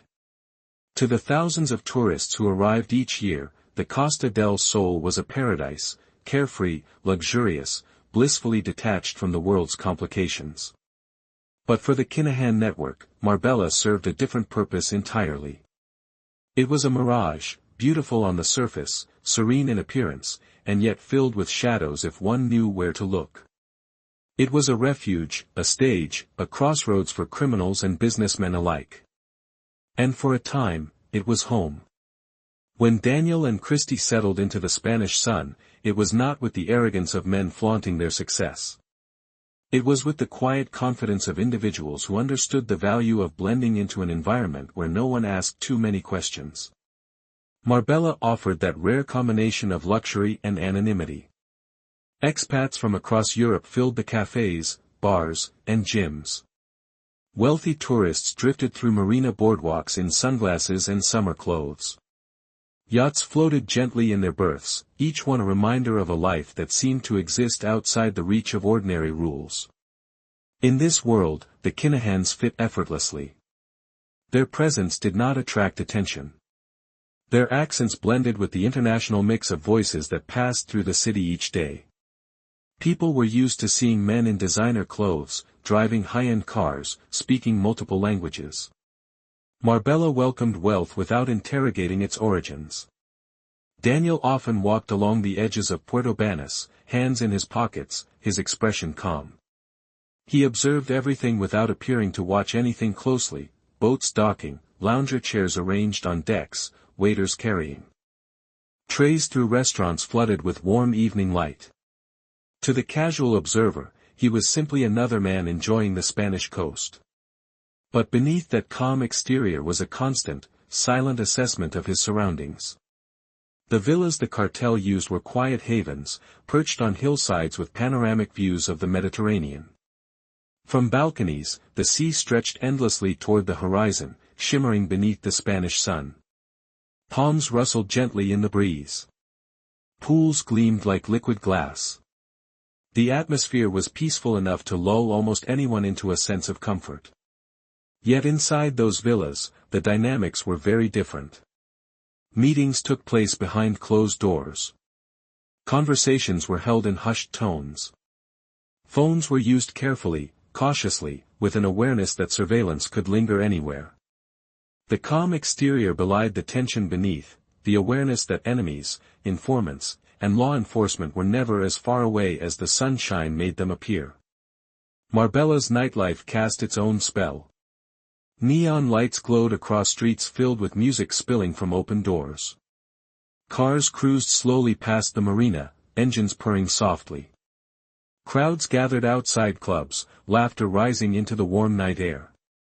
The environment felt electric, intoxicating, and yet strangely soothing. It was a place where anything could happen, and where everything could be hidden. The cartel's presence in this glittering world grew naturally. They frequented the same gyms and restaurants. They attended the same social events as other expatriates. They formed connections with locals, businessmen, and international visitors who drifted through Marbella with unpredictable regularity. To many, Daniel appeared polite, composed, even charming. He carried himself with a casual confidence that made people comfortable around him. He was never the loudest voice in the room. He preferred conversations that flowed softly, calmly, but with purpose. But beneath the ease of their public lives, paranoia slowly crept in. As the feud in Ireland escalated and law enforcement agencies across Europe intensified their scrutiny, the Kinahans became increasingly vigilant. They noticed unfamiliar vehicles parked for too long near their residences. They saw strangers lingering in places that seemed too coincidental. They sensed the shift in the air, the sense that their safe haven was becoming less safe with each passing season. Inside the villas, security tightened. Cameras were installed. Guards rotated in quiet shifts. Entrances were reinforced. Meetings became shorter, more controlled. Phones were swapped regularly. The warmth of the sun could not melt the awareness that danger had extended its reach into their sanctuary. Yet, paradoxically, Marbella also provided the perfect backdrop for maintaining appearances. The cartel needed to project stability, normalcy, and confidence, especially within the criminal circles that orbited their influence. And so, even as caution grew, they continued to host gatherings, barbecues by the pool, informal dinners, business discussions framed as friendly social visits. Daniel, in particular, mastered the art of appearing unbothered. He walked through Marbella's streets with the kind of composed presence that made people believe he was simply another man enjoying the good life. This image allowed him to conduct business discreetly. Deals were discussed during gym sessions, over quiet coffees at beachfront cafes, or during late-night conversations on balconies overlooking the sea. Still, he could feel the pressure building. After the Regency attack, distrust became a constant companion. Enemies could be anywhere. Informants could be anyone. Each day brought new questions, about alliances, about loyalty, about the future of the network. The sunlit paradise was becoming a place of second-guessing and subtle unease. Marbella's beauty made the contrast even sharper. It was a place of light, of warmth, of relaxation. But for the Kinahans, it was also becoming a mirror, reflecting their success while simultaneously exposing the fragility of the life they had built. Each sunrise over the sea brought another day of uncertainty. Each sunset cast long shadows that seemed to stretch into the unknown. As pressure from European authorities increased, the cartel began to feel like they were living between two worlds, one visible, one hidden. The visible world was the one tourists saw, bright, carefree, open. The hidden world was the network of encrypted messages, cautious exchanges, and constant monitoring. Marbella, in all its beauty, was both sanctuary and trap. And yet, the Kinahans remained. Not because they felt invincible, but because the city provided something few other places could, the illusion of normalcy. The ability to move among crowds without attracting attention. The ability to exist in the open without being truly seen. The ability to operate beneath a veneer of sunlit tranquility while maintaining the machinery of a global criminal enterprise. But illusions never last forever. As the tension between perception and reality deepened, the paradise they had chosen began to unravel, thread by thread. And though they continued to walk its marinas, dine in its restaurants, and live in its hillsides, the shadows around them grew longer, darker, and more insistent, quiet reminders that Marbella's mirage could not protect them forever. Daniel Kinahan's involvement in boxing did not begin with loud fanfare or bold ambition. It started quietly, almost naturally, growing from his fascination with the discipline, intensity, and raw personal battles that the sport demanded. Boxing had always been a world where image and grit intertwined, where men fought not only for belts but for identity, legacy, and respect. It was a space where reputations were built in silence before exploding under bright lights, and Daniel understood that world in a way few others did. As he spent more time around fighters, trainers, and promoters, he found himself drawn to the rhythm of the sport. The early morning roadwork, the sweat-soaked gym sessions, the clatter of gloves hitting pads, it all carried a sense of purpose that felt both disciplined and primal. He admired the mental strength required to walk into a ring, the ability to control fear, the willingness to face another human being in a battle of skill and will. It was a world that demanded resilience, composure, and strategy, qualities Daniel valued deeply. Over time, he began establishing connections within boxing circles. At first, he was simply a familiar face, a man who attended events, spoke respectfully with fighters, and offered support without asking for much in return. Trainers appreciated his calm demeanor. Fighters enjoyed his company. Promoters saw him as someone who understood the business side without pushing too aggressively. Bit by bit, he became part of the culture, welcomed not as an outsider but as a quiet presence who genuinely cared about the sport. Eventually, these relationships evolved into something more formal. Daniel began advising fighters, helping them negotiate deals, promoting events, and connecting them with opportunities that might otherwise have been out of reach. He offered guidance with a steady voice, explaining the nuances of contracts, sponsorships, and career direction. Many fighters, especially those who had grown up in tough environments, found comfort in his stability. He projected a sense of certainty, a quiet authority that made people believe he could help them navigate the unpredictable world of professional boxing. And for a while, it worked beautifully.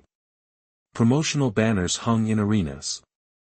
Fighters he supported appeared in press conferences, wearing confident smiles and speaking proudly about their future. His presence lingered subtly around weigh-ins, training camps, and media days. He introduced fighters to influential figures, secured better paydays, and moved them toward higher-profile matches. Journalists began to wonder about the quietly dressed Irishman sitting ringside at major events. Some dismissed him as a wealthy enthusiast. Others sensed something more. But Daniel knew how to walk the line between visibility and discretion. He avoided cameras, stayed away from microphones, and rarely allowed himself to be the center of attention. While promoters stood under bright lights, gesturing boldly as they hyped upcoming fights, Daniel preferred the shadows, meeting managers in hallways, speaking softly in quiet corners of hotel lobbies, or discussing contracts during late-night sessions in private rooms above bustling restaurants. His influence grew not because he demanded recognition, but because he earned trust. Fighters began mentioning him in interviews. Promoters acknowledged his contribution. Managers whispered about his ability to make things happen quickly, smoothly, and efficiently. Slowly, he drifted from advisor to something more like an unofficial power broker within European boxing. Yet, even as the sport welcomed him, a different kind of attention began to swirl around his involvement. Journalists, particularly investigative reporters, started to connect the dots between Daniel's role in boxing and his family's growing presence in the underworld. At first, these whispers were easy to dismiss. They appeared in niche outlets, scattered reports, or cryptic online discussions. But as the feud in Ireland escalated and law enforcement agencies intensified their investigations, the scrutiny on Daniel increased. Still, he persevered. He hosted camps in Marbella, where fighters trained under the warm Spanish sun, running along beachfront roads in the early morning, their breaths forming steady rhythms against the waves. Gyms buzzed with energy as top boxers sparred under Daniel's watchful eye. High-profile names visited regularly, drawn by the promise of world-class training facilities and the opportunity to work with influential promoters. Daniel's ability to maintain a calm environment made him invaluable. He had a way of smoothing tensions between fighters, resolving arguments between managers, and steering conversations back toward professionalism when egos clashed. In the volatile ecosystem of boxing, where pride and pressure collided constantly, his steady presence was a rare gift. But the more success he found, the more attention followed. Newspapers published stories questioning his role. Television programs mentioned his name with increasing frequency. Fans debated his presence online, some praising his support for fighters, others raising alarms about the alleged criminal ties behind his rise. The boxing world found itself caught between admiration and apprehension. Daniel tried to navigate this growing storm with the same composure that had carried him through Marbella's shifting shadows. He issued careful statements, kept his distance from controversies, and leaned on the loyalty of fighters who publicly defended him. Yet the scrutiny intensified, especially as international authorities began to view the sports world as a potential extension of the cartel's financial machinery. Behind the scenes, boxing commissions and governing bodies held meetings, discussing the implications of Daniel's growing influence. Sponsors grew nervous. Promoters felt pressure. The sport, which had long embraced colorful figures with complicated histories, now found itself confronted with a dilemma far larger and far more politically charged than any scandal it had faced in recent years. Still, Daniel remained calm. He attended events, shook hands with officials, and continued supporting fighters who valued his guidance. In training camps, he encouraged boxers with soft-spoken words, reminding them to stay focused, to trust their training, to believe in their abilities. Many described him as kind, intelligent, and deeply invested in their success. They saw a man who wanted to build something lasting, not just in crime, but in sport. But the world beyond the gym walls saw something very different. Governments questioned his motives. Reporters dissected his past. Sanctions loomed. International agencies began to monitor his interactions with the sport, searching for signs of financial manipulation or attempts to launder legitimacy through high-profile athletes. The boxing world grew tense, uncertain whether to embrace the man who had helped elevate so many careers or distance itself to avoid controversy. And through it all, Daniel continued walking the line, balancing diplomacy with ambition, passion with caution, visibility with secrecy. He understood that boxing was more than a hobby. It was a stage. A shield. A bridge. And perhaps, a doorway to a legacy that stretched beyond the criminal world he had inherited. But as the storm clouds thickened above the cartel, the sanctuary Daniel had found in the world of sports would soon be tested. The scrutiny would deepen. The pressure would mount. And the alliances he forged in brightly lit arenas would face forces far darker than anything inside a boxing ring. Long before the international sanctions, the televised warnings, and the statements from government officials, there were subtle signs, tiny ripples across Europe's law enforcement landscape, that the Kinahan organization had crossed a threshold. Investigators who had spent decades studying organized crime began noticing patterns that no longer looked like coincidences. Meetings that once passed quietly under their radar suddenly took on new meaning. Names that once seemed minor now appeared in multiple countries' intelligence logs, connected by lines drawn across computer screens in quiet offices. It happened gradually, like raindrops gathering into a stream. Files accumulated on desks. Alerts from other nations arrived more frequently. Intercepted messages revealed unfamiliar accents interacting with familiar names. Anonymous tips mentioned the same faces again and again. A picture was forming, slowly sharpening, and when the Regency attack shocked Ireland, the world realized that the picture needed full attention, not tomorrow, not next year, but now. Across Europe, a shift began. In The Hague, analysts stared at monitors showing data that connected shipments, travel records, and phone communications stretching across borders in precise, almost elegant patterns. These weren't the messy movements of street-level criminals. This was something sophisticated, organized, almost corporate in structure. It became clear that the cartel wasn't just surviving, it was thriving, expanding, and influencing criminal markets in ways few had anticipated. In London, investigators held quiet meetings in dimly lit briefing rooms. Maps on the walls displayed lines that traced the movement of money, drugs, and individuals across continents. The Kinahan network appeared in too many places to ignore. Financial investigators highlighted banking activity that seemed too coordinated to be accidental. The Metropolitan Police began sharing intelligence with Irish authorities more frequently, recognizing that the feud erupting in Dublin had deep connections to a much larger machine operating silently across the globe. In Spain, the Guardia Civil conducted discreet surveillance around Marbella. Officers in unmarked vehicles watched familiar villas from safe distances. Plainclothes agents walked along marinas, pretending to admire yachts while their eyes tracked specific people who came and went through sun-drenched waterfront cafes. Notebook entries grew longer. Reports became more detailed. Conversations with Irish officials became more urgent.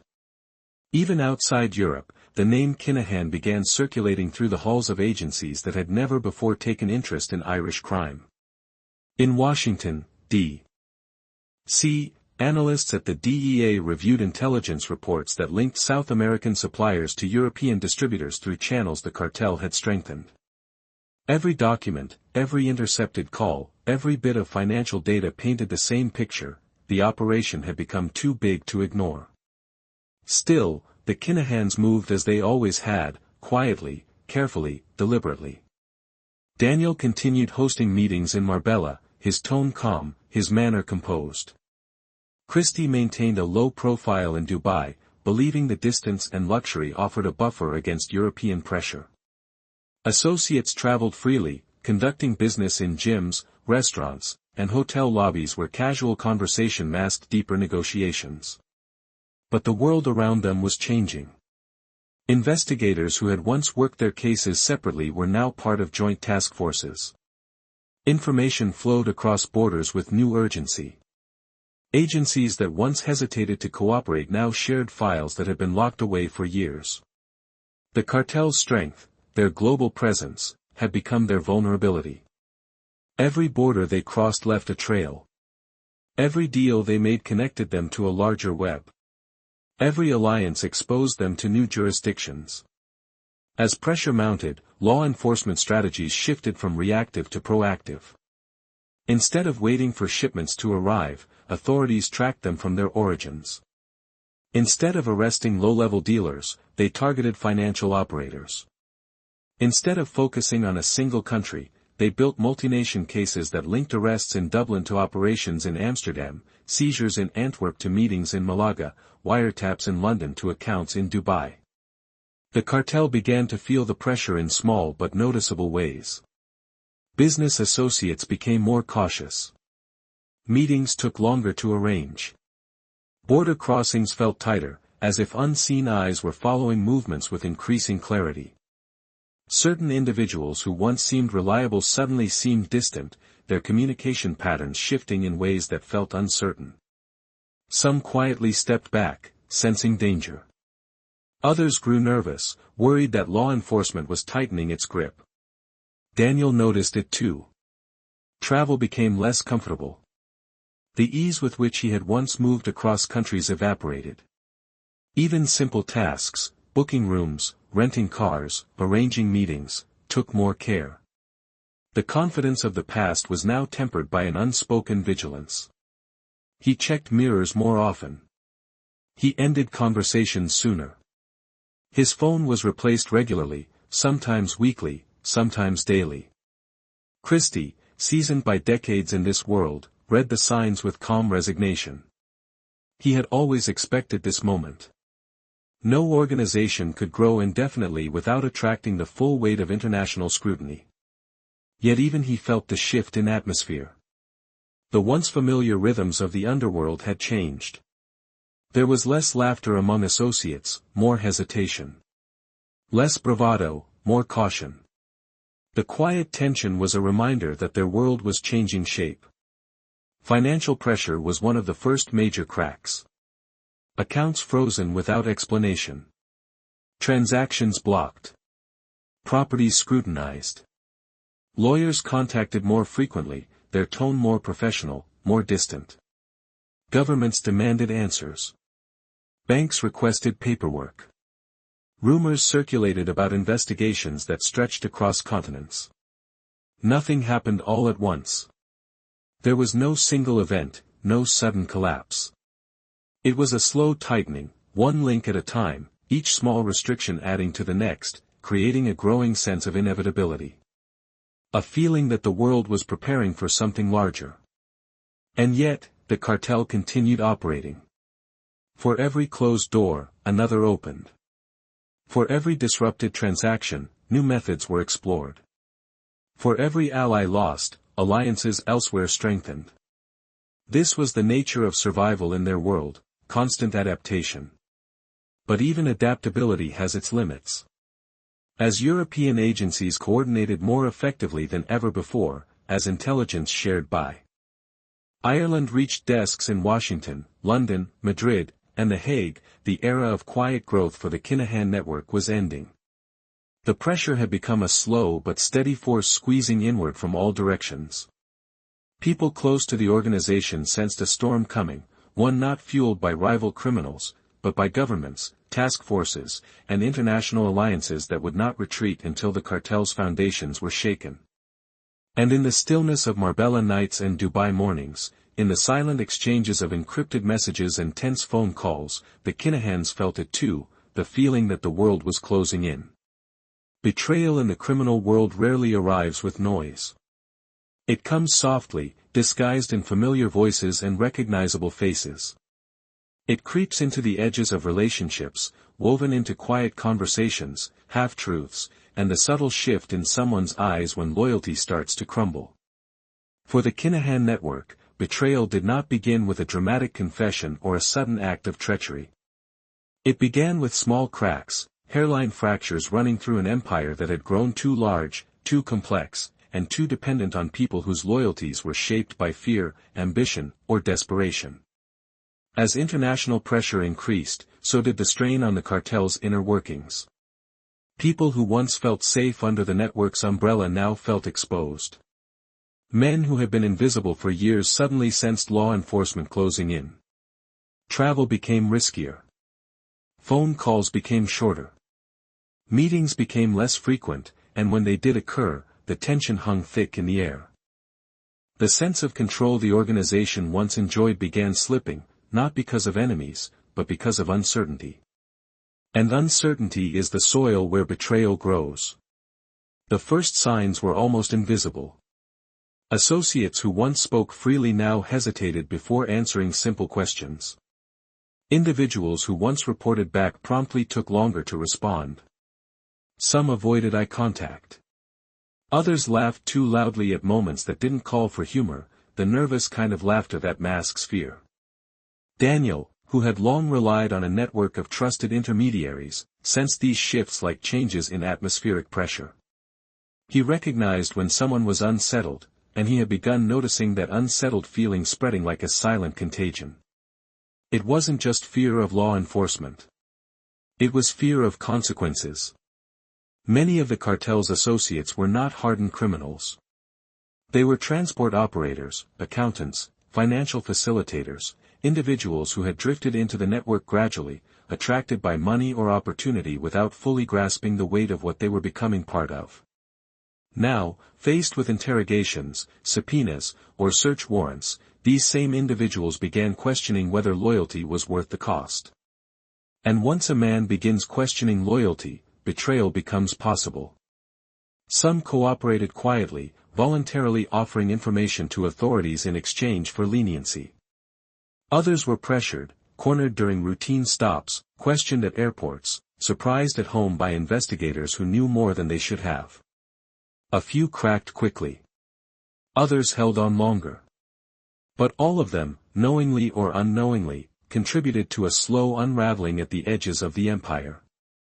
The cartel's communication system, once airtight, began showing leaks. Messages delivered indirectly through trusted channels now felt less secure. Intermediaries who had never spoken a word out of place now seemed nervous during meetings, their eyes darting toward exits or lingering on the phones in their pockets a moment too long. Even silence felt suspicious, a reminder that unsaid things often carried more danger than spoken words. But betrayal did not stop with lower-level associates. Some of the cracks formed much closer to the core. Old alliances forged during the network's rise began to weaken. Men who had been loyal for years felt slighted or overshadowed. Others resented Daniel's influence, believing he had grown too visible, too ambitious, too willing to shape the organization in his own image. These men had grown accustomed to the stability Christy once maintained, a structure built on respect, caution, and quiet discipline. Daniel's era, with its international scope and heightened visibility, felt riskier to them. Personal disputes, once insignificant, now carried heavier weight. A disagreement over payment terms. A confrontation over responsibility for a failed shipment. A perceived insult during a late-night meeting in a dimly lit Marbella restaurant. These small tensions planted seeds of resentment. And resentment, left unattended, can turn into betrayal just as easily as fear can. Some individuals began positioning themselves quietly, creating distance while pretending loyalty. They attended meetings but contributed less. They accepted directives but acted half-heartedly. They spoke of loyalty in public but whispered doubts in private. Their hesitation, though subtle, slowed operations, disrupted communication, and allowed authorities to gather intelligence at a pace that would not have been possible in earlier years. And then, there were the informants. No one knows exactly how many there were, nor what deals they struck to secure their futures. Some acted out of fear. Others acted for money. A few acted to save themselves and their families from the fallout of a global crackdown. These informants blended seamlessly into the organization, faces Daniel had seen 100 times, voices he recognized instantly, men he trusted to carry messages or manage logistics. Yet behind the facade, they were feeding information to authorities, slowly sketching the contours of the empire in ways that police had never been able to do on their own. A whispered detail here. A name there. A phone number. A location. A bank account. A meeting time. A shipment route. None of it seemed valuable on its own, but collectively, it formed a mosaic, a picture of a cartel whose inner workings were no longer as concealed as they believed. Sometimes betrayal came from desperation. Other times, from opportunity. But the most dangerous betrayals came from those who felt the cartel had failed them in some way. Disgruntled former associates who believed they were owed money. Men who felt they had been ignored or disrespected. Individuals who had been punished for perceived disloyalty and wanted revenge. Betrayal thrives where emotion festers, and the cartel's growing tensions created the perfect environment for such emotions to take root. The Hutch feud only accelerated this unraveling. Fear became a constant companion. Associates worried not only about law enforcement but also about becoming targets in a feud that showed no signs of slowing. For some, cooperation with police became a matter of survival. For others, betrayal was a calculated move, a way to harm rivals while protecting themselves. Behind closed doors, Daniel felt these cracks tightening around him. Meetings grew shorter. Conversations grew cautious. People he had once trusted avoided his gaze. Even the loyal ones moved differently, as though stepping carefully across thinning ice. Daniel remained calm on the surface, but internally he felt the weight of a system strained by internal fractures. And yet, even as betrayals multiplied, the cartel pressed on. They adapted, replaced defectors, tightened protocols, and adjusted operations. But no system, no matter how resilient, remains untouched by betrayal. Small cracks become fractures. Fractures become breaks. Breaks become collapse. The seeds of destruction were planted quietly, by fear, resentment, desperation, greed, and nourished by the rising pressure of international scrutiny. The cartel's future would not be destroyed solely by the might of governments. It would also be weakened from within, by the very people who once helped build it. And as these fractures spread silently across continents, the stage was being set for something even larger, a global manhunt that would push the Kinahan organization into a battle not just against rivals, but against nations united in the pursuit of their downfall. The pursuit of the Kinahan network did not begin with dramatic raids or thunderous announcements. It began quietly, with early morning phone calls between agencies, encrypted messages exchanged between investigators, and meetings held in conference rooms where blinds were drawn and voices carried the gravity of something far larger than a single criminal operation. A sense of unity, rare in international policing, was forming, shaped by the recognition that this was no longer an Irish problem or a European problem, but a global one. Ireland had reached a tipping point. The feud raging across Dublin streets, the brazen attack at the Regency Hotel, and the waves of violence that followed had shaken the nation to its core. Communities were afraid. Families were shattered. Innocent people feared stepping into the wrong neighborhood at the wrong moment. This was not just a criminal turf war, it was a threat to the very sense of safety that Ireland had worked tirelessly to build. In Garda headquarters, a quiet determination settled among officers who had spent years tracking the cartel from afar. They had watched the network grow from a small, Dublin-based crew into an international powerhouse. They had gathered intelligence, intercepted calls, and monitored movements. But now, the stakes had changed. Now, dismantling the organization was not simply a goal, it was a necessity. Task forces were expanded. Resources increased. Officers with decades of experience were reassigned to operations focused entirely on the cartel. Files that had been gathering dust were reopened and re-examined. The energy inside intelligence units shifted. People spoke in hushed voices, poring over maps and surveillance logs, tracing routes that stretched far beyond Ireland's borders. Every lead mattered. Every small detail might become the key to unlocking a larger truth. But Ireland could not face this storm alone. Across the sea, agencies in Britain intensified their involvement. The National Crime Agency reviewed years of intelligence reports, connecting dots between seizures, phone intercepts, and financial transactions. Detectives who had dealt with organized crime in London, Manchester, Birmingham, and Liverpool recognized the familiar signs of a well-structured, well-funded organization moving quietly behind local markets. Meetings were held to share insights, identify key players, and plan strategies that had once been limited by jurisdictional boundaries. In Spain, the Guardia Civil, long familiar with the criminal currents of the Costa del Sol, deepened its surveillance.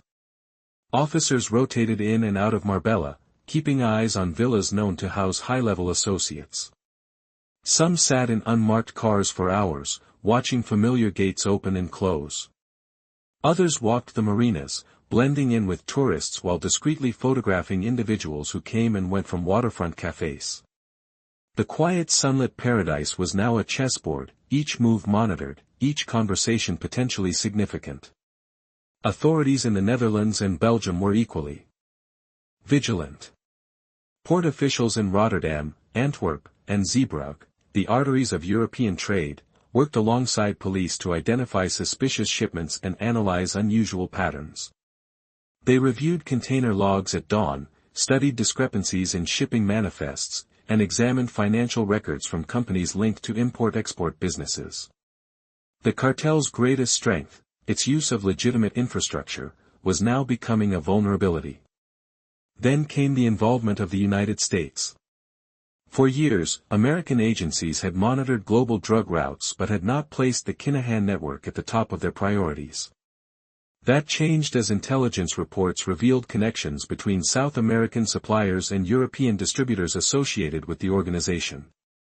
The DEA, accustomed to dismantling major cartels, saw familiar patterns in the way drugs were moved, the way money was laundered, the way alliances were formed. They recognized the fingerprints of a group operating with the sophistication of a multinational crime syndicate. Meetings between Irish officials and American counterparts grew more frequent. Strategies were discussed. Intelligence was exchanged. Plans were formed behind closed doors. Even the FBI showed interest, particularly in financial networks that spanned multiple countries and used technology to obscure the origins of illicit funds. Every agency brought a piece of the puzzle, and slowly, the full shape of the enterprise began to emerge. Meanwhile, pressure seeped into the cartel's daily life. Associates traveling through airports noticed more questions from customs agents. Flights that once felt routine now carried the unease of hidden eyes watching from a distance. Bank transfers that had moved smoothly for years suddenly faced delays or freezes. Property purchases were flagged. Business registrations were scrutinized. Every step felt heavier, every glance more suspicious. In Dubai, where Christy and Daniel lived with the illusion of comfort, the atmosphere shifted as well. What had once been a safe haven for wealthy expatriates began to feel less welcoming. International cooperation meant that even countries known for their hospitality toward foreign investors could no longer ignore certain warnings. Conversations in luxury hotels turned cautious. Meetings that once took place openly were relocated to more discreet locations. Even the sunlit mornings felt colder, as if touched by a shadow that had followed them across continents. Daniel tried to maintain the calm exterior he was known for, but internally, he recognized the danger. He had always trusted his ability to negotiate, to de-escalate, to find pathways through adversity. But this was different. He wasn't facing a rival gang or a disgruntled associate. He was facing nations. Agencies. Institutions with resources that dwarfed even the wealthiest criminal networks. There was no negotiation with governments. No conversation that could suit their determination. Christy understood this better than anyone. He had built his empire with strategy and patience, but he had always known the world might one day turn fully against him. And now it had. Surveillance increased. Intelligence deepened. Networks that once protected him began to crumble. The threat was no longer theoretical, it was closing in, step by step, silently, methodically. Raids began to take place across Europe. In Ireland, officers moved at dawn, breaching doors, seizing documents, and arresting associates linked to the organization's operations. In the UK, warehouses were searched, vehicles impounded, and financial records seized. In Spain, luxury properties were raided. In the Netherlands and Belgium, shipments were intercepted with alarming precision. One operation alone would not bring down the cartel. But each one weakened it. Each one disrupted its rhythm. Each one offered investigators new pieces of information to add to the growing mosaic. And through it all, the quiet determination of the global manhunt only intensified. Files grew thicker. Surveillance logs grew longer. Digital maps filled with new markers, indicating locations of interest, people of interest, assets of interest. The cartel was strong, resilient, and deeply embedded. But for the first time, the world was united in its pursuit.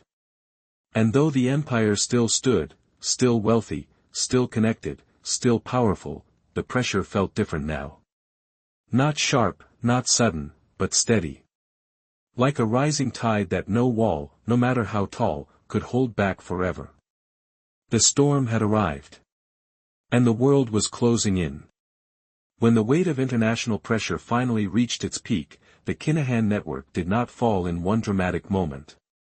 There was no single raid that shattered their empire, no decisive blow that sent their organization crashing into ruin. Instead, what followed was a slow unraveling, a quiet dispersal of people, power, and purpose. It was not a collapse, but a drifting apart, like scattered leaves carried by crosswinds toward different corners of the world. For years, the cartel had moved with a sense of unity, its members connected through shared goals, mutual benefit, and the confidence of operating from strongholds that felt untouchable. But as the pressure tightened, the network began to stretch, thin, and fragment. Individuals who had once operated shoulder to shoulder now found themselves living in unfamiliar cities, on distant continents, far from the sunlit comfort of Marbella or the tight-knit familiarity of Dublin's underworld. Some settled quietly in Dubai, drawn by its modern skyline, its promise of privacy, and the illusion of distance from European law enforcement.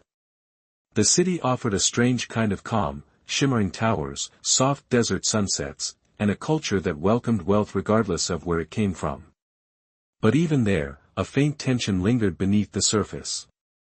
Each time they walked through a hotel lobby or sat in a quiet cafe overlooking the marina, the awareness remained, eyes could be watching, and safety was no longer guaranteed. Others moved to Andalusia and the coastal towns of southern Spain, choosing to blend into communities already familiar with the ebb and flow of expatriates.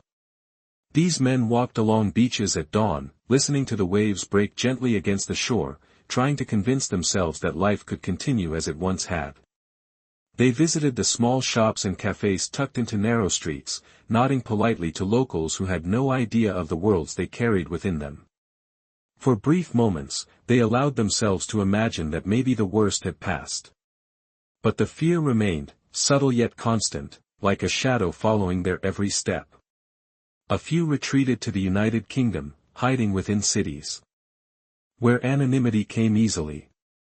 London, Manchester, Birmingham, places large enough for anyone to disappear if they kept their heads down. They rented modest apartments under false names, working odd jobs or relying on dwindling savings. Some continued conducting business, using encrypted messaging apps, keeping their communications short and vague. Others simply waited, unsure what the future held, afraid to move yet unable to stay still. Across Ireland, former associates lived cautiously, often feeling the weight of the feud pressing against them even from afar. They avoided familiar neighborhoods, kept their routines unpredictable, and watched carefully for signs that old enemies or new investigators might be closing in. Some lived with the guilt of what had happened, friends lost, families broken, a city scarred by years of violence. Others felt only resentment, believing the organization had abandoned them when things became too dangerous. In the Netherlands and Belgium, smaller cells that had once helped route shipments through Europe's busiest ports now operated with extreme caution. Some members disappeared entirely, leaving behind abandoned apartments, empty storage units, and bank accounts stripped clean. Those who remained found themselves without direction, uncertain whether the network still existed in any meaningful form or whether they were holding on to the last strands of something that had already dissolved. Even in South America, whispers traveled across borders. Suppliers who had once relied on the Kinahan network noticed the silence, calls unanswered, payments delayed, intermediaries missing. Some saw it as an opportunity to form new alliances. Others viewed it as a sign of instability, a reminder that even the most powerful organizations could struggle under sustained global pressure. For Daniel and Christy, the dispersal of their network was felt not in sudden loss, but in the gradual fading of the structure they had spent decades building. The once constant stream of communication grew sporadic. Trusted associates relocated without warning. Meetings that had been routine became rare. The rhythm of the organization, steady, predictable, finely tuned, began to falter. Daniel, who had always moved through the world with composure, now felt a different kind of weight settle onto his shoulders. Each move had to be calculated. Each conversation filtered through layers of caution. He had once been a central figure surrounded by loyal voices, but now, when he scrolled through his contacts, many numbers rang unanswered. Some phones were switched off permanently. Others connected to unfamiliar voices or automated messages. His days became quieter. Meetings smaller. Decisions harder. He continued to project confidence, especially to those still loyal to the organization. But in quiet moments, alone on a balcony in Dubai, staring out at the shimmering water, he felt the isolation creeping in. The empire he had helped shape was no longer unified. It had scattered, each piece drifting into uncertain territory. Christy watched this unraveling with the calm of a man who had seen many winters in the criminal world. He had endured power shifts, betrayals, imprisonments, and investigations. But even he recognized that this moment was different. The global attention was too intense, the coordination too strong, the scrutiny too relentless. He understood that no matter how far they fled, the world was smaller than it once was. Safe havens were fewer. Loyalties weaker. Opportunities narrower. Still, neither of them believed the story was over. They had survived too much, built too much, to accept a quiet descent into obscurity. Instead, they focused on maintaining what remained, reliable contacts, profitable routes, and loyal associates scattered across several countries. The organization, though fractured, was not gone. It operated at reduced capacity, its movements quieter and more cautious, but its heartbeat persisted. Meanwhile, law enforcement saw the dispersal differently. To them, it was not a sign of survival but a sign of vulnerability. A fractured network was easier to infiltrate. Disconnected individuals were easier to pressure. Smaller operations were easier to monitor. The dispersal that the cartel viewed as a defensive retreat became, in the eyes of investigators, an opportunity, a chance to apply greater force, gather more intelligence, and build cases that once seemed impossible. Some members who had fled abroad eventually resurfaced in police reports, arrested for unrelated offenses, detained at airports, or questioned during routine stops. Their fear made them more likely to talk. Their isolation made them unreliable. Their desperation made them unpredictable. These weaknesses fed into intelligence files that grew thicker each month. And so, as the cartel's people scattered across continents, the world did not forget them. It watched, patiently, quietly, waiting for the next mistake, the next misstep, the next opportunity to tighten the noose. The days of the Kinahan network moving with confidence were fading. The era of moving cautiously through fractured territories had begun. And though the empire still breathed, it no longer felt invincible. It felt fragile, held together not by unity, but by the remains of a once mighty structure now scattered across a world that had turned against it. In the years following the cartel's dispersal, Ireland began the quiet work of healing, slow, steady, and often unnoticed by those who were not part of the communities carrying the weight of the past. The streets that had once echoed with tension now found themselves settling back into familiar rhythms. Children played football again in cul-de-sacs where families once kept their curtains drawn. Elderly neighbors returned to evening walks they had avoided for years. The fear that had hovered over certain neighborhoods like an invisible fog began to lift, not in a sudden gust, but like morning mist dispersing under a rising sun. Communities that had carried the scars of the feud started finding their paths back to normalcy. For many residents, healing was not a grand event but a collection of small, almost imperceptible victories. A reopened youth center. A refurbished playground. A night where no sirens broke through the quiet. The simple ability to step outside without glancing over one's shoulder too many times. These were moments that mattered, moments that reminded people that the worst had passed. The Gardaí continued their work with renewed purpose. Officers who had once felt overwhelmed by the scale of the feud now saw a shift in momentum, organized raids succeeded, informants stepped forward, and communities began to trust the law again after years of feeling trapped between criminal factions.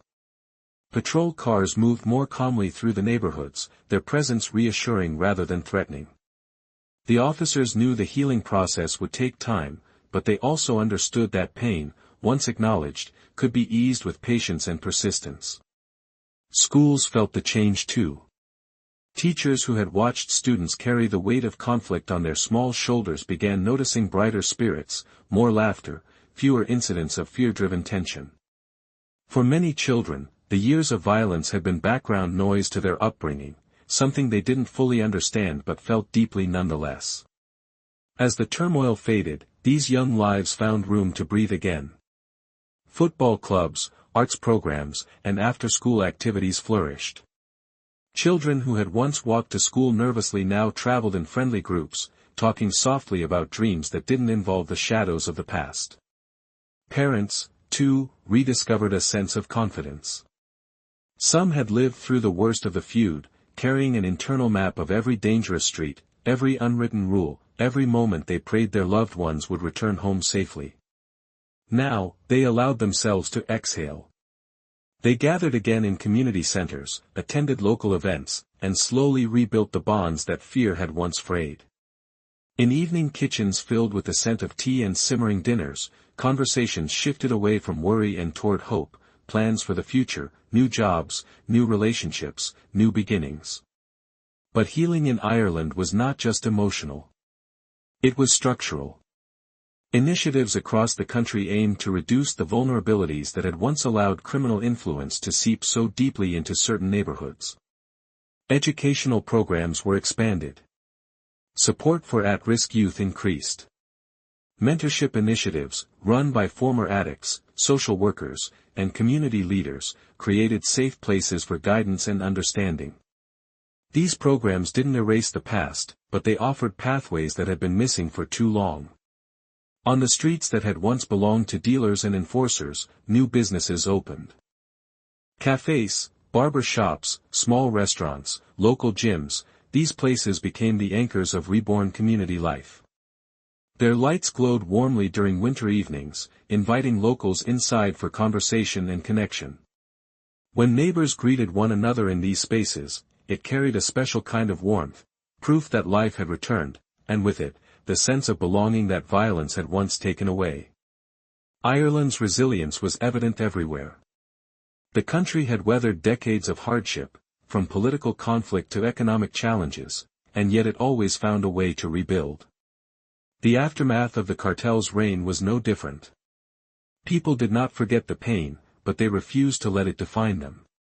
They found strength in unity, in collective responsibility, in the quiet understanding that healing was a shared journey. For many, the transformation was deeply personal. Recovering from years of fear required confronting memories, of gunshots heard in the night, of names whispered in dread, of routes avoided for safety. Some sought counseling. Others confided in friends. Some simply allowed time to soften the edges of their trauma. Healing looked different for everyone, but the direction was the same: forward. In Dublin, the areas most affected by the feud experienced a subtle but unmistakable shift. The sense of ownership returned. Residents took pride in their neighborhoods again. Community gardens were planted where vacant lots once stood. Volunteers organized cleanups. Artists painted murals celebrating unity, resilience, and hope. These murals became symbols of transformation, colorful reminders that new stories could rise from the ashes of old wounds. Even local pubs, long known as gathering spots for whispered rumors and uneasy glances, found a lighter atmosphere. The anxiety that once crept into every conversation had lifted. People laughed more freely. Live music nights returned. Families came for meals together. Tourists wandered in without sensing anything amiss. The scars were still there, but they were no longer open wounds. They had become part of the city's story, a chapter turned, a memory acknowledged. As law enforcement continued to dismantle what remained of the cartel's presence in Ireland, the space left behind filled naturally with something better: the ordinary beauty of everyday life. Children skipping along pavements. Elderly men discussing football scores. Couples walking hand in hand under street lamps. Teens gathering in parks, dreaming bold dreams that were no longer overshadowed by the threat of gangland influence. Ireland reclaimed itself piece by piece, not with grand declarations, but with quiet courage. The kind of courage that shows up in morning routines, in the decision to hope again, in the small acts of kindness that weave communities back together. And as the years passed, those quiet acts became the foundation of a renewed sense of belonging. The darkness that once loomed over certain neighborhoods did not vanish entirely. Shadows never disappear forever, but the country learned that shadows lose their power when people refuse to stand in fear beneath them. And so, Ireland embraced the light again, slowly but steadily, healing not by forgetting but by moving forward. The echoes of the past remained part of the national memory, but the streets that had once felt unsafe now felt like home again, a home rebuilt with resilience, unity, and the unwavering belief that no matter how deep the wounds, a community can always rise. As the years passed, the story of the Kinahan Cartel drifted gently from danger into memory. Their name, once spoken with fear, began to fade into the soft haze where real history blends with exaggerated legend.